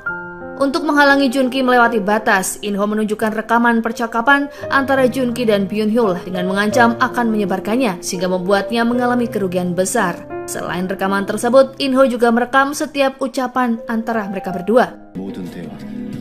Kesal karena diancam dan tak bisa berbuat apa-apa, Junki memerintahkan seseorang untuk menyelidiki In-ho dan mencari tahu titik lemahnya. In-ho yang masih membutuhkan kepercayaan Kwon Yul agar bisa berada di dekatnya menjelaskan pada Kwon Yul tentang peristiwa semalam di hotel tersebut. Ia melemparkan semua kesalahan pada Junki yang berusaha menjebak dirinya dengan Dajung untuk merusak reputasi Kwon Yul. Kwon Yul percaya begitu saja pada penjelasan In-ho karena mengingatkannya pada ucapan Junki yang menilai Dajung sebagai kelemahannya. 강과장 잘못하냐? Di lain sisi, Baek-ha menyadari kecerobohannya. Ia menemui Dajung untuk memastikan jika Dajung dan Kwon Yul tidak mengadu apapun pada suaminya. Namun pertemuan mereka berakhir tidak baik. Bahkan Baek-ha semakin kesal kepadanya dan kembali berbuat usil ketika acara Basar Amal yang mengundang para istri konglomerat. Baek-ha sengaja meminta para istri konglomerat untuk tidak membeli boneka yang dijual oleh Dajung, sehingga Dajung tak mendapatkan sepeser pun uang untuk acara amal mendatang. Ia juga menghina Dajung dengan menyebut baik klub Lili maupun Perdana Menteri bukanlah tempat yang pantas untuknya. Tak sampai di situ saja, Baek-ha bersama teman-temannya bahkan sengaja melempar boneka buatan Dajung ke tanah yang sedang diguyur hujan. In-ho yang datang untuk menjemput Dajung melihat kejadian tersebut. Ia lalu mengajak Dajung makan dan menghiburnya. In-ho menyarankan pada Dajung untuk menyerah jika kehidupannya di samping Perdana Menteri terasa berat, mengingat pernikahan mereka bukanlah pernikahan sungguhan. Sembari tersenyum, Dajung berkata jika dirinya bahagia karena merasa nyaman berada di sana. Dajung juga meminta pada In-ho agar hubungan mereka kembali seperti sedia kala, sebagai teman yang memberikan rasa nyaman satu sama lain. In-ho pun menyetujui hal itu dan mereka sepakat akan kembali berhubungan baik seperti dulu lagi. Setelah mendapatkan informasi dari Dajung tentang keberadaan Baek-ha di kamar hotel, Hae-ju bertekad ingin membalas Baek-ha. Ia merasa kesal karena dianggap sebagai pengganggu suami orang dan yang lebih parahnya lagi, ia diduga melakukan hubungan gelap. Baek-ha sengaja meminta Junki untuk menemuinya di sebuah restoran. Junki mulai merasa aneh ketika Hae-ju duduk mendekatinya dan berbicara dengan manis. Baek-ha tiba di sana dan langsung meledak amarah ketika melihat keduanya bersamaan. Hae-ju pun tersenyum puas karena berhasil membalas Baek-ha. Dajung melaporkan pada suaminya jika ia gagal menjual semua boneka hasil jahitan tangan. Ia merasa bersalah pada Kwon Yul karena sudah membantu menjahit semua boneka itu dengan tangannya sendiri. Bahkan hasil jahitan tangan Kwon Yul jauh lebih rapi dibanding jahitannya. Kwon Yul tetap menyemangati Dajung dengan menjanjikannya akan membelikan makanan enak jika Dajung berhasil menjualnya. 내가 맛있는 거 사줄 테니까. Tanpa sepengetahuan Dajung, Kwon Yul memerintahkan supir untuk membeli semua boneka Dajung mengatasnamakan perwakilan dari balai kota. Rupanya, ia akan menyumbangkan semua boneka tersebut kepada panti asuhan. Dajung sangat senang dengan berita itu dan dengan antusias menceritakannya pada Kwon Yul ketika mereka bertemu di rumah. Dajung bahkan memuji pembelinya itu sebagai malaikat berhati hangat yang tak lain adalah suaminya sendiri. Sesuai janjinya, Kwon Yul mengajak Dajung pergi makan malam di sebuah restoran yang sudah dipesan sebelumnya. Untuk menghindari perhatian banyak orang, Dajung sengaja mendandani Kwon Yul dengan gaya yang berbeda yang membuatnya terlihat lebih muda. Di restoran di depan semua para pengunjung, Kwon Yul mengungkapkan penyesalannya karena sering membuat sang istri menangis, padahal ia sudah berjanji pada ayah mertua akan selalu menjaga putrinya. Kwon Yul juga mempersembahkan sebuah lagu khusus untuk sang istri yang membuat Dajung kian terharu. Dajung merasa bahagia karenanya, terlebih Kwon Yul berjanji akan mengabulkan 3 permintaannya. Dengan antusias, Dajung mulai menyebutkan permintaannya. Yang pertama, ia ingin dibebaskan dari tugas menulis jurnal, dan permintaan berikutnya adalah membiarkan Wuri bermain band. Dajung juga meminta Kwon Yul bertahan dengan gaya rambutnya saat ini karena ia menyukainya. Semua keinginan Dajung langsung disetujui oleh Kwon Yul. Sebagai balasannya, Kwon Yul hanya meminta satu hal pada Dajung, yakni pergi dari kediaman mereka. Dajung hanya bisa diam dan menangis mendengar ucapan Kwon Yul yang di luar dugaan. 공간에서 나가줘야겠어. Di lain sisi, In-ho panik karena tak melihat kakaknya berada di kamar perawatan. Ia pun segera berkeliling rumah sakit untuk mencarinya. Rupanya Junki membawa kakak In-ho pergi berjalan-jalan di halaman, sehingga membuat In-ho cukup kesal. Setelah menyelidiki latar belakang In-ho, Junki mengetahui perihal kakaknya yang dirawat di sana akibat sebuah kecelakaan. Junki ingin memastikan alasan pribadi In-ho yang membuatnya membenci Kwon Yul. Awalnya In-ho mengira Junki ke sana karena sudah mengetahui banyak hal, namun rupanya Junki tak mengetahui apapun selain kondisi kakaknya. In-ho hanya berkata pada Junki jika Kwon Yul lah yang menyebabkan kakaknya mengalami hal seperti itu, tanpa memberitahu cerita lebih detail. Semasa In-ho masih menjalani wajib militer, kakaknya bernama Soho menceritakan rencananya untuk membawa kabur kekasihnya ke Amerika setelah hubungan mereka diketahui oleh suami dari kekasihnya itu. Pria yang dimaksud oleh Soho tak lain adalah Kwon Yul. In-ho tak mengetahui dengan jelas bagaimana peristiwa kecelakaan itu terjadi. Yang ia pahami adalah Kwon Yul sempat mengikuti mobil mereka sebelum kecelakaan terjadi. Dan berdasarkan laporan polisi, orang yang menghubungi panggilan darurat adalah Kwon Yul sendiri. In-ho berkesimpulan bahwa Kwon Yul penyebab semua itu. Terlebih Soho pernah berkata ketakutannya ketika Kwon Yul menghubunginya untuk bertemu. Ketidakhadiran Dajung di rumah Kwon Yul sangat terasa bagi Kwon Yul dan anak-anaknya. Terlebih, bibi pengurus rumah tangga juga sedang berlibur sehingga rumah menjadi kacau. 오늘 할머니 Walaupun tak sepenuhnya berhasil dan merasa cukup kewalahan, Kwon Yul berusaha menggantikan Dajung untuk mengasuh anak-anaknya.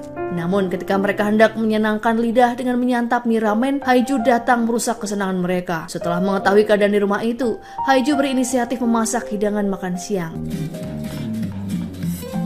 Namun, anak-anak Kwon Yul tak bisa menerima kebaikan Haiju, hingga pupuslah harapan Haiju untuk menggantikan posisi Dajung. Ayah Dajung rupanya mencurigai menantunya memiliki wanita lain ketika melihat Dajung setiap hari datang untuk merawatnya di rumah sakit.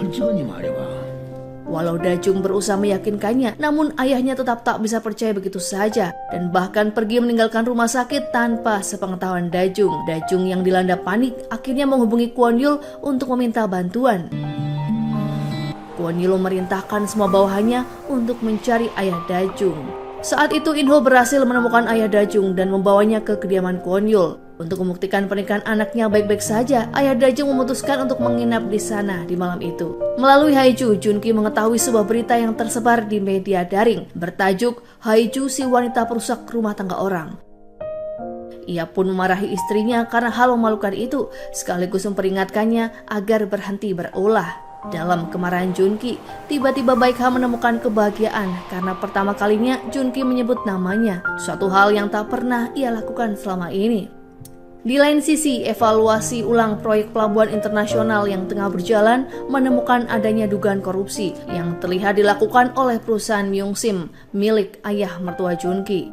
Junki menemui Kwon Yul untuk memberikannya peringatan agar berhenti bertindak lebih jauh jika tak ingin terluka. Ia juga menyebut agar Kwon Yul waspada terhadap orang terdekatnya karena bisa jadi orang itu juga ingin melukai Kwon Yul.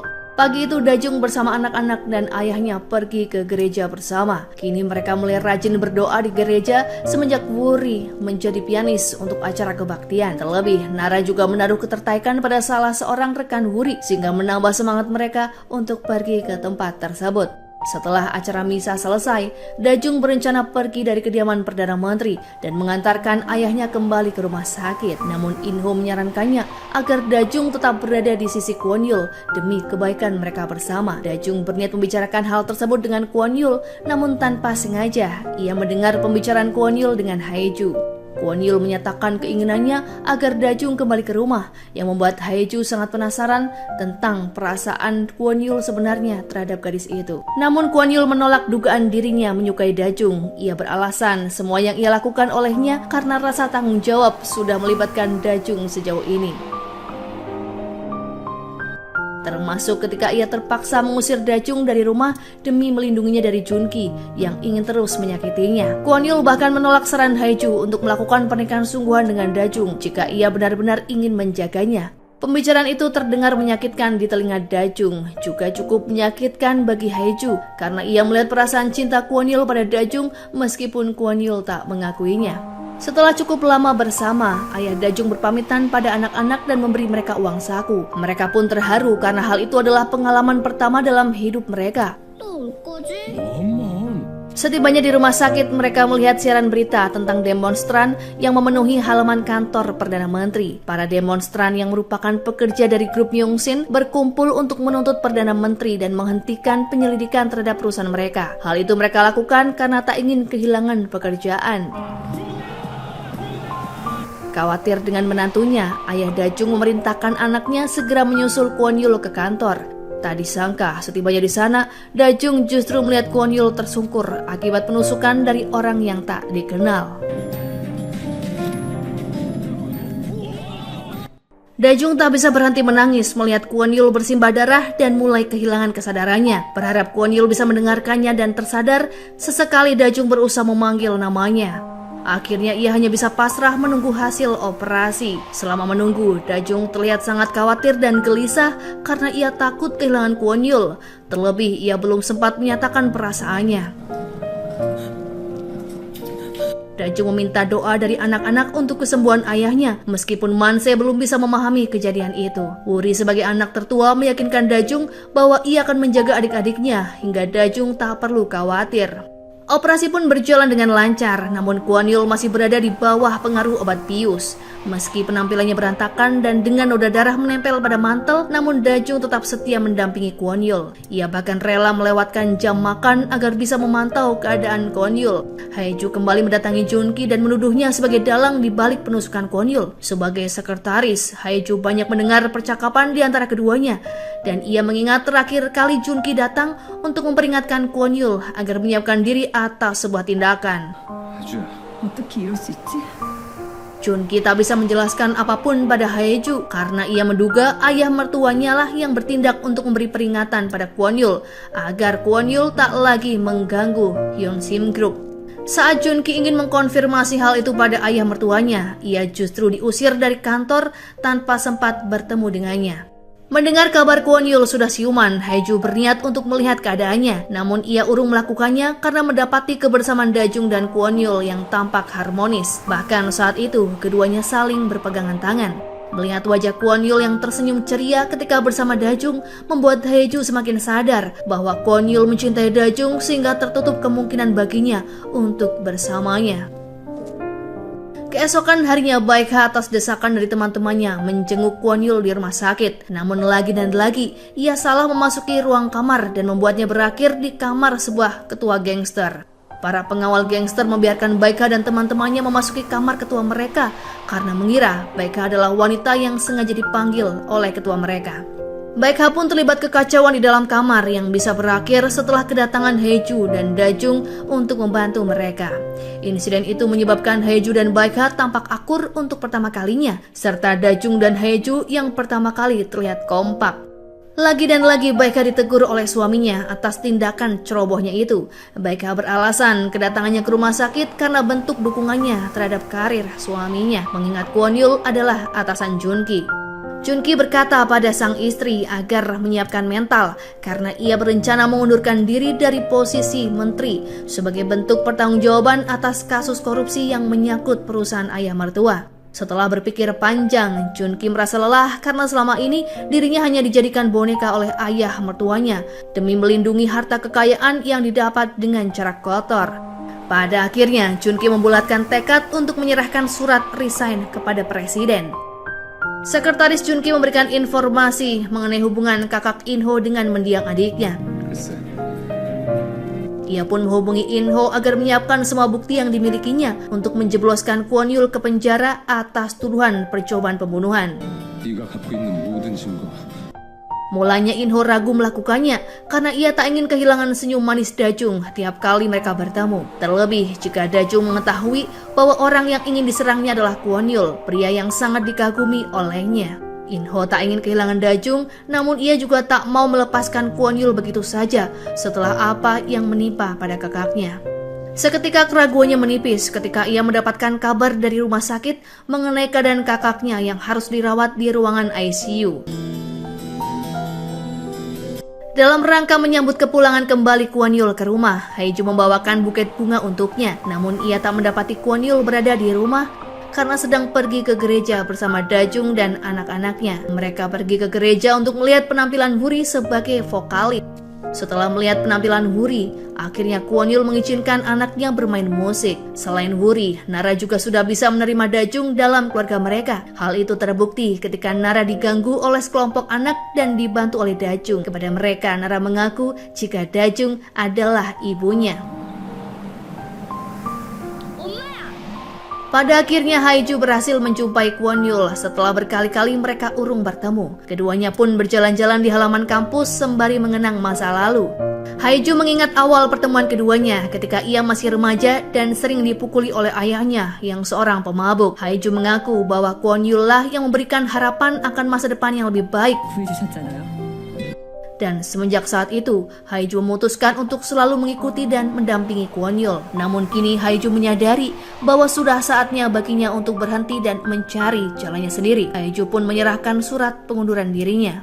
Di lain sisi, Dajung berdiri di halaman menunggu Kwon Yul pulang. Melihat ekspresi wajah Kwon Yul, Dajung menyadari suaminya telah melewati hari yang berat. Kwon Yul menceritakan tentang pengunduran diri Haeju. Selama 20 tahun, Haeju selalu berada di sisinya, menemani di kala susah dan senang. Namun ternyata, Kwon Yul tak mengerti apapun tentang kehidupan dan perasaan Haeju. Hingga tiba-tiba, ia mengabarkan akan pergi meninggalkannya. Kwon Yul meminta pada Dajung untuk memberinya kabar jauh-jauh hari jika ia berniat meninggalkannya kelak. Kwon Yul rupanya tak sanggup menahan beban rasa sedih ketika ia ditinggalkan tiba-tiba, seperti saat ia kehilangan sang istri.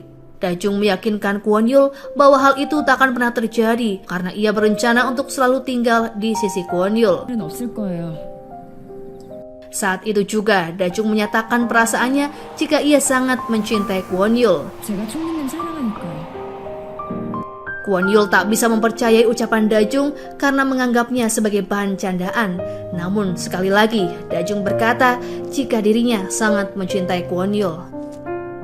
Keesokan harinya saat sarapan bersama, baik Dajung dan Kwon Yul tiba-tiba menjadi pendiam hingga anak-anak mereka mengira jika sang ayah dan Dajung sedang bertengkar. Dajung berusaha memecahkan kecanggungan di antara mereka meskipun Kwon Yul selalu menghindar. Sementara itu, Junki masih berusaha menyelidiki penyebab kecelakaan yang menimpa adiknya dengan meminta sekretaris untuk memeriksa rekaman CCTV. Namun mereka tak bisa menemukan petunjuk apapun karena rekaman tersebut sudah usang termakan usia. Di lain sisi, Inho mengajukan laporan orang hilang kepada petugas setelah ia melihat sosok wanita yang mirip dengan mendiang istri Kwon Yul berada di tengah lingkungan rumah sakit.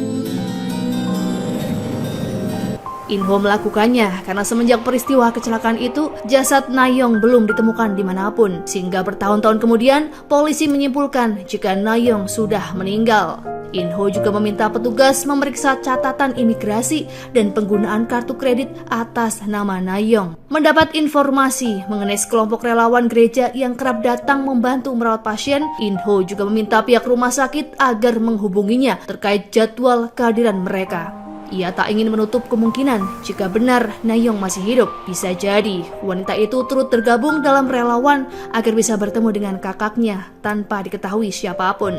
Setelah mengetahui pengunduran diri Haeju, Dajung sengaja pergi ke tempat gym yang biasa dikunjungi olehnya. Semasa menjadi wartawan, Dajung pernah menyelidiki Haeju dan mendapati beberapa tempat yang selalu dikunjungi olehnya selama puluhan tahun. 뉴스 시절에 Rupanya, Haeju adalah tipe orang yang setia ketika ia sudah menyukai suatu hal. Alasan itulah yang membuat Dajung tak mengerti dengan keputusan Haeju meninggalkan Kwon Yul. Haeju memberitahukan kepadanya bahwa ia mencintai Kwon Yul selama 20 tahun dan sekarang sudah saatnya untuk menghentikan perasaan sepihak itu. Sebelum pergi berlibur, Haeju menemui Junki untuk meminta maaf atas kesalahpahaman yang terjadi saat insiden penusukan Kwon Yul. Berasa hubungan mereka mulai menghangat, Junki meminta pada Haeju agar dirinya menjadi orang pertama yang dihubungi jika Haeju kembali berlibur. Kwon Yul meminta Dajung menyusulnya ke sebuah perpustakaan di dalam lingkungan kampus. Setibanya Dajung di sana, Kwon Yul mengajak makan di kantin dan duduk di aula serbaguna. Kwon Yul sengaja menunjukkan tempat bersejarahnya bersama Nayong kepada Dajung. Dengan sengaja, ia juga menceritakan awal mula perjumpaannya hingga hari ketika ia melamar cinta pertamanya itu. Saat itu Kwon Yul merasa benar-benar bahagia bisa hidup bersama wanita pujaannya. Namun segalanya berubah ketika ia mengetahui istrinya memiliki pria idaman lain, bahkan berencana kabur bersamanya ke Amerika. Nayong beralasan ia selalu merasa kesepian karena Kwon Yul selalu sibuk dengan pekerjaannya. Kwon Yul bisa memaafkan semua perbuatan Nayong, namun ia tak bisa memaafkan Nayong yang pergi meninggalkannya selamanya. Setelah merasa cukup mendengarkan sejarah cintanya, Dajung bertanya apa maksud Kwon Yul yang sebenarnya.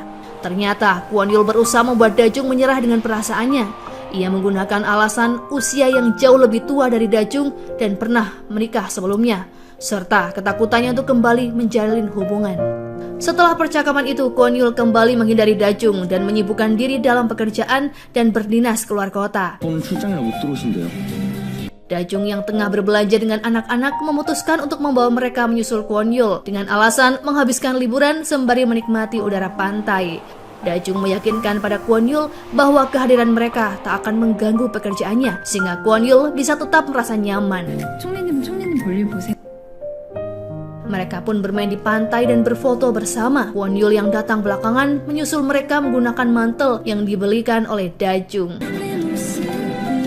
Atas inisiatif Manse, mereka meminta bantuan In-ho untuk memotret kebersamaan itu dan menjadikannya sebagai foto keluarga pertama mereka. Pada sebuah kesempatan, Dajung mengakui pada Kwon Yul jika ia sengaja menyusulnya karena ingin menyampaikan sesuatu. Ia rupanya ingin mengingatkan Kwon Yul pada nasihatnya sendiri di waktu itu, yang tak lain menjadi takut bukanlah alasan logis untuk lari. Sehingga Dajung berharap Kwon Yul berani menghadapi traumanya dan keluar dari bayang-bayang masa lalu. 상처에서 나오시면 좋겠어요. Pihak rumah sakit menghubungi In-ho untuk mengabarkan mengenai para relawan yang akan berkunjung esok hari. Tanpa banyak pertimbangan, In-ho segera berpamitan pada Kwon Yul dan bergegas menuju ke rumah sakit. Setibanya di sana, In-ho bertemu dengan seorang relawan wanita yang baru saja membantu kakaknya. Dari wanita tersebut, In-ho mendapati informasi mengenai rumah penampungan perempuan yang dinaungi oleh sebuah gereja. Ia pun bergegas ke tempat yang dimaksud dan sesuai dugaannya, In-ho menemukan Nayong di tempat itu. Untuk pertama kalinya setelah 7 tahun, Kwon Yul memberanikan diri membuka kunci ruang piano dan memindahkan piano ke ruangan keluarga. Ia beralasan melakukan hal itu karena ingin merubah suasana rumah, bukan karena nasihat dari Dajung. Namun Dajung tetap berterima kasih padanya karena sudah berani mencoba melangkah maju. 피아노 말이에요. Di kantor kepresidenan, seorang staf mengabarkan pada Kwon Yul bahwa presiden sudah memilih seseorang untuk menempati posisi kepala urusan negara, dan ternyata orang tersebut adalah Junki beserta Haeju sebagai sekretarisnya. Selain merasa terkejut, Kwon Yul juga merasa sakit hati pada Haeju karena meninggalkannya untuk mendekat pada Junki, orang yang selama ini memusuhinya. Sebelum pergi tidur, Kwon Yul dan Dajung menceritakan hari yang telah mereka lewati, termasuk pertemuan Kwon Yul dengan Haeju. Dajung bercerita keanehannya ketika In-ho datang menjumpainya sembari mengucapkan sesuatu yang tidak ia mengerti. Dajung mengira In-ho sedang dalam masalah yang rumit. 무슨 일 있었어요?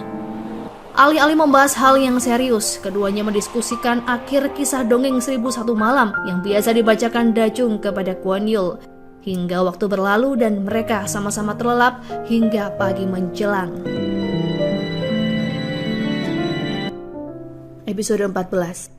Tak seperti waktu sebelumnya, ketika mereka membuka hari dengan pertengkaran kecil, pagi itu Kwon Yul dan Dajung memulai hari dengan penuh cinta. Kwon Yul menyatakan perasaannya pada Dajung yang selama ini mati-matian disangkalnya. 남다정 씨를 좋아하니까.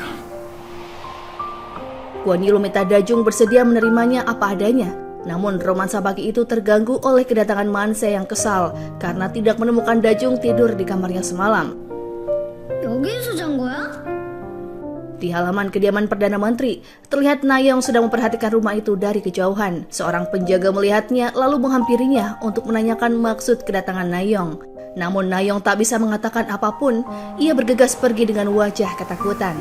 Hal itu dilaporkan penjaga kepada Kwon Yul, namun Kwon Yul memerintahkan mereka untuk mengabaikannya saja.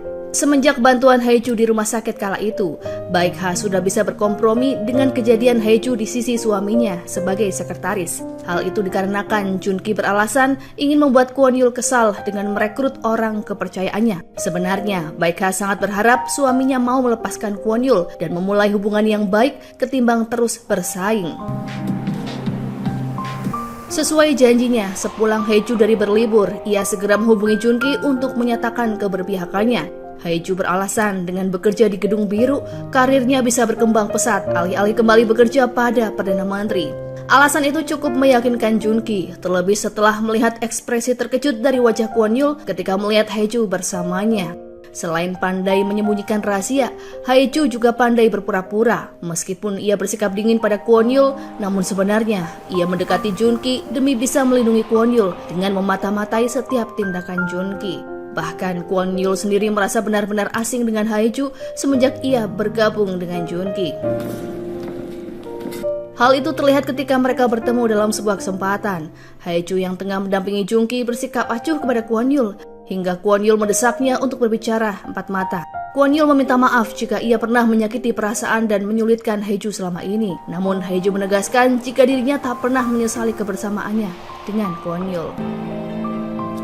Di lain tempat, In-ho tengah berbaring lemas di kasurnya sembari menangis. Ia rupanya menyesali pemikirannya sendiri selama ini. Setelah pertemuannya dengan Nayong, akhirnya In-ho mengetahui penyebab kakaknya menjadi lumpuh. Rupanya itu bukan murni kesalahan Kwon Yul, melainkan karena Nayong. 인호 씨가 잘못 알고 있는 거예요. Semenjak Noyul menghubungi Suho di kala itu, Suho memutuskan untuk membawa Nayong kembali ke rumahnya. Namun Nayong menolak dan mengancam akan melompat dari mobil, sehingga kecelakaan itu pun terjadi. 다 저 때문이에요. Dalam peristiwa itu, tubuh Nayong terlempar sangat jauh, sementara Suho sendiri tetap berada di balik kemudi yang berakibat pada kelumpuhan. Dikira sudah meninggal, sebenarnya Nayong mengalami amnesia selama bertahun-tahun akibat kecelakaan itu.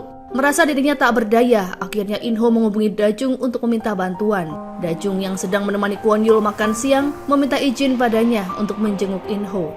Kwon Yul yang juga mengkhawatirkan keadaan In-ho akhirnya membiarkan Dajung pergi meski ada rasa cemburu.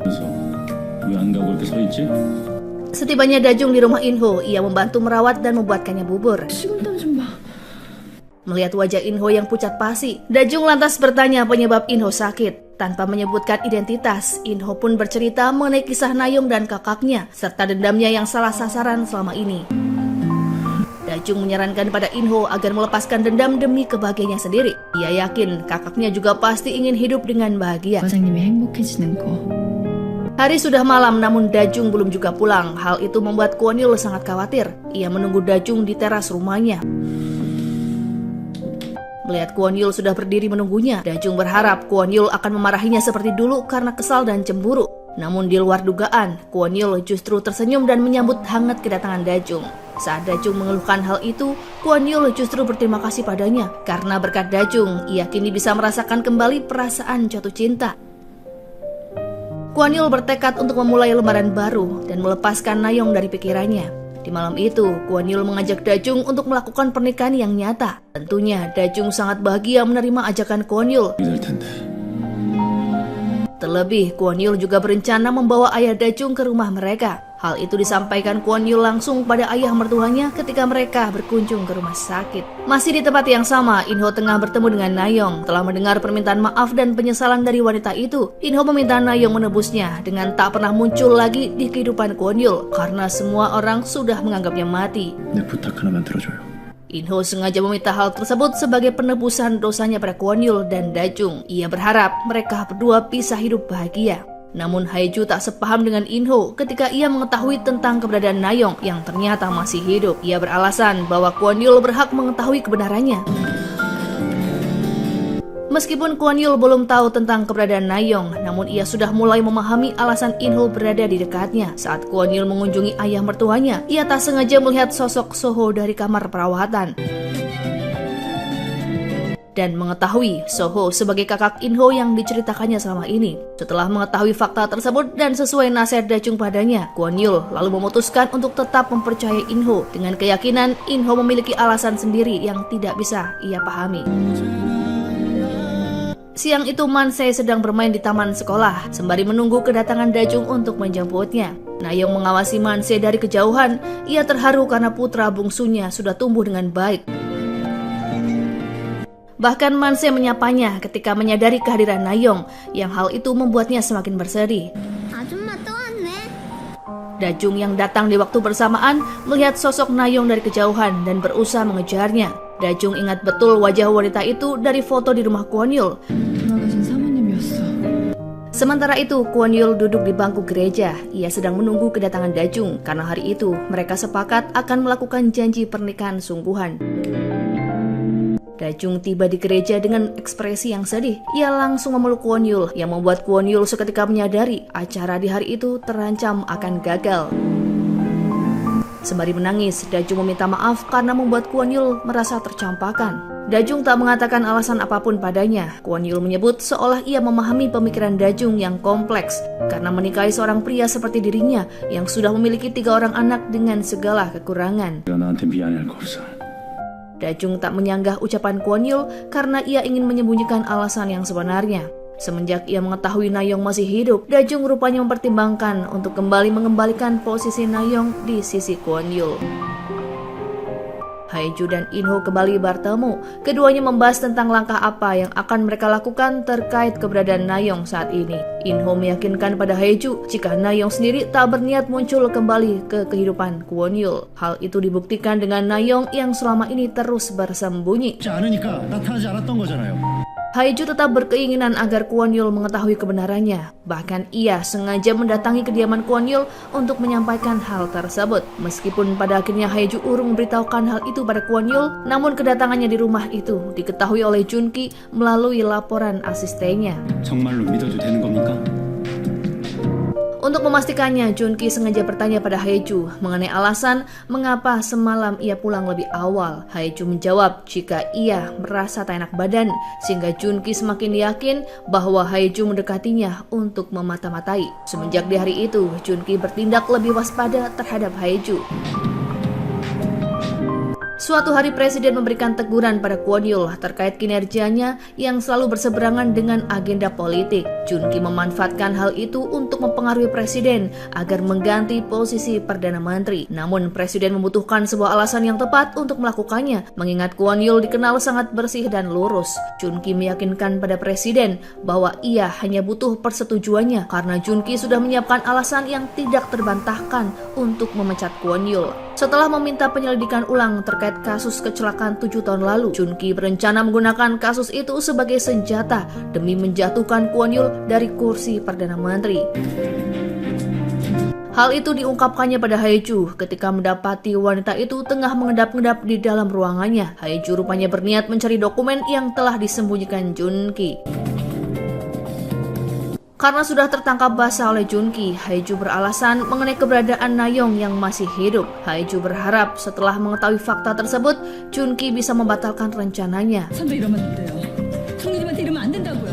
Namun sayang, proposal pemecatan Kwon Yul dari kursi Perdana Menteri sudah sampai di tangan Presiden. Da Jung mendapati Nara sedang menangis karena idolanya akan pergi sekolah seminari dan menjadi pastor, sehingga pupuslah harapannya untuk menikahi sang idola.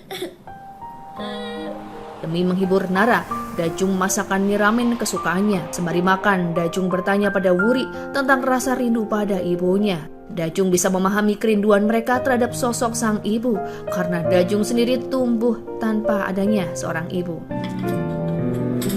Setelah cukup lama memikirkannya, akhirnya Dajung meminta bantuan Inho agar mengatur pertemuan dengan Nayong. Awalnya Nayong mengira tujuan Dajung bertemu dengannya untuk memintanya menghilang, namun justru sebaliknya. Dajung berencana mengembalikan posisi Nayong di rumah itu sebagai ibu dari anak-anaknya. 그 반대예요. Meskipun berat rasanya meninggalkan Kwon Yul, namun ia rela melakukannya demi kepentingan 3 anak yang tidak bersalah. Baik Dajung maupun Nayong, mereka sama-sama menangis setelah pertemuan itu. Di suatu malam, Kwon Yul pulang dengan membawa seikat bunga putih dan diberikannya pada Dajung. Ia sengaja memenuhi keinginan istrinya yang kala itu mengeluh bahwa sebagai pasangan mereka belum melakukan kegiatan apapun. Kwon Yul berjanji selanjutnya ia akan mengajak Dajung nonton dan berbelanja kebutuhan bersama. Dajung juga sudah menyiapkan hadiah untuk Kwon Yul berupa jam tangan. Ia teringat perkataan Kwon Yul yang akan menghentikan waktu jika mereka harus berpisah. 멈춰버리겠다고. Namun Dajung ingin waktu Kwon Yul terus berjalan apapun yang terjadi dalam kehidupannya kelak. Mendengar ucapan Dajung, Kwon Yul merasa aneh seolah keduanya akan segera berpisah. Keesokan harinya, Dajung meminta Kwon Yul untuk menemuinya di aula kampus, tempat yang dulu mereka pernah kunjungi. Ia juga meminta hal yang sama pada Nayong. Rupanya Dajung berencana mempertemukan kedua orang itu dan menarik dirinya dari kehidupan mereka. Betapa terkejutnya Kwon Yul saat mengetahui wanita yang ditemuinya di aula bukanlah Dajung, melainkan mantan istrinya. Saking terkejutnya melihat sosok Nayong, Kwon Yul hanya berdiri mematung tanpa bisa mengatakan apa-apa, hingga ia menyadari jika Nayong sudah berlari meninggalkannya.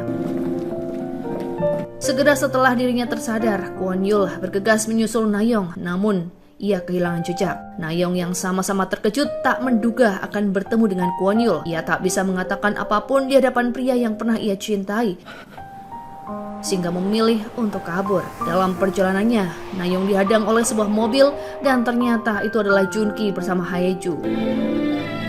Dua kakak beradik itu pun saling berpelukan melepas rindu. Meskipun Junki merasa kesal karena adiknya selama ini telah bersembunyi. Sementara itu Dajung berpamitan pada anak-anak dengan alasan akan merawat ayahnya. Namun Wuri sebagai anak tertua bisa melihat keanehan dari sikap ibu tirinya. Ia menghubungi ayahnya untuk melaporkan hal tersebut.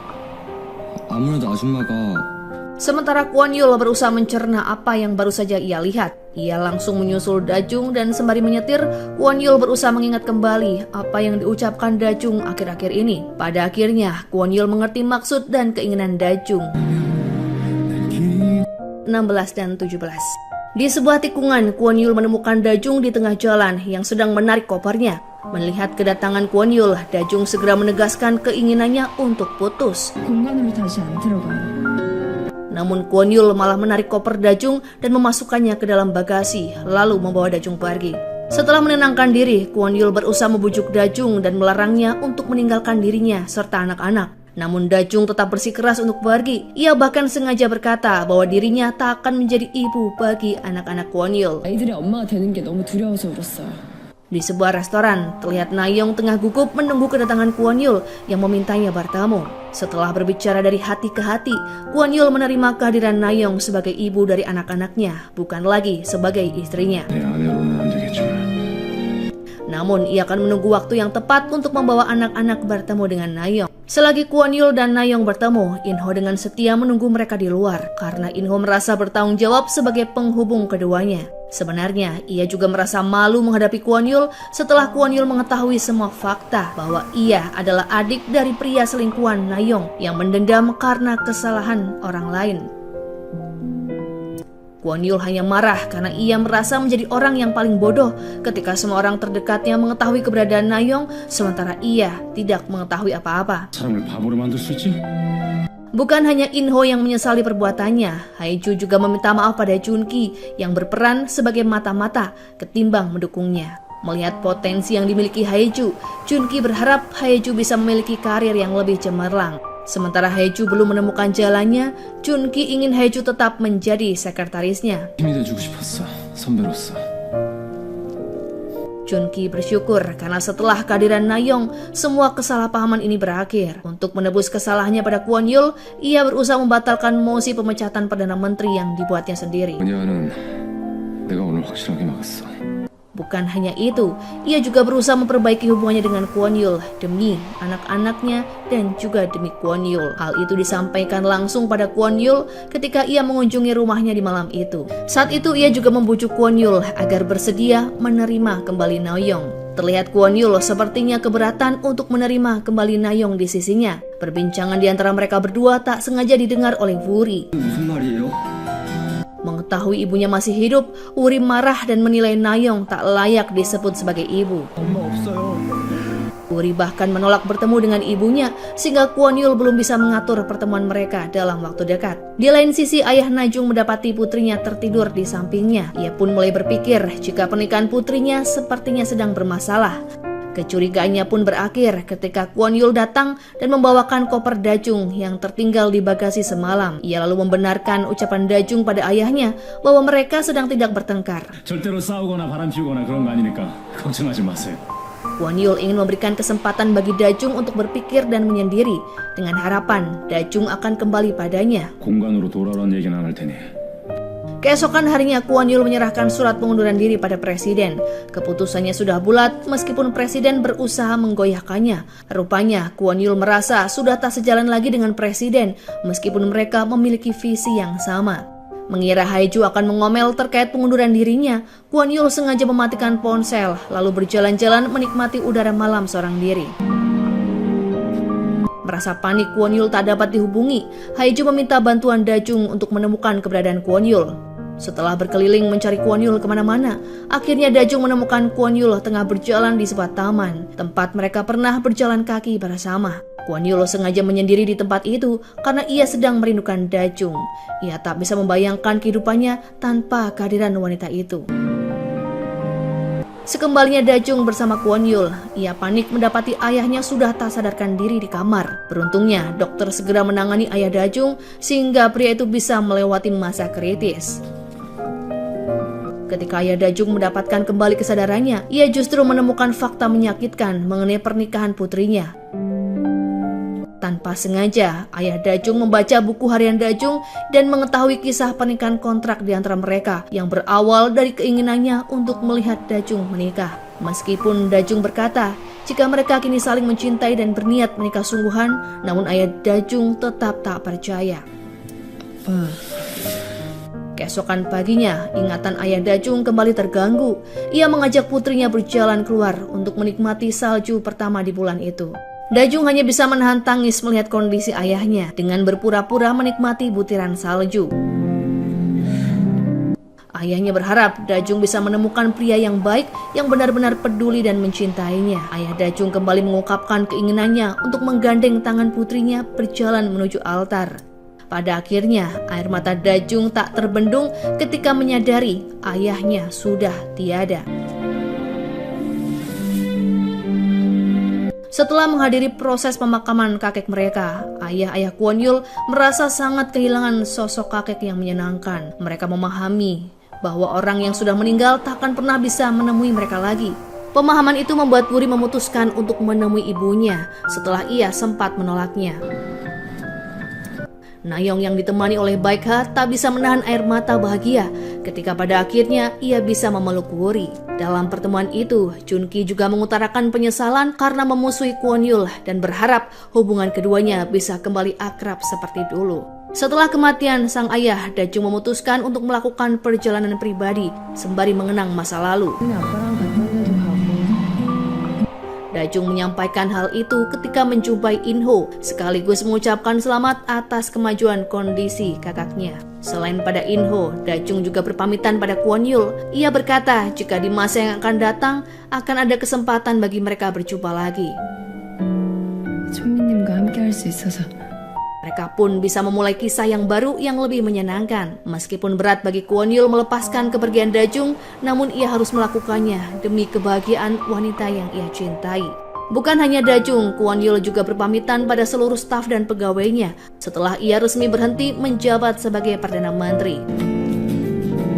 Langkahnya diikuti juga oleh Haeju, namun kali ini Haeju tak berniat untuk benar-benar mengikuti Kwon Yul. Ia rupanya sudah menemukan jalannya sendiri, yakni menjadi anggota Dewan Nasional. Kwon Yul pun tak berhenti begitu saja semenjak turun dari kursi Perdana Menteri, karena ia segera menyandang predikat sebagai kandidat presiden. Dalam perjalanannya menuju kursi tersebut, Kwon Yul tak bisa lepas dari peran wartawan yang mengangkat popularitasnya.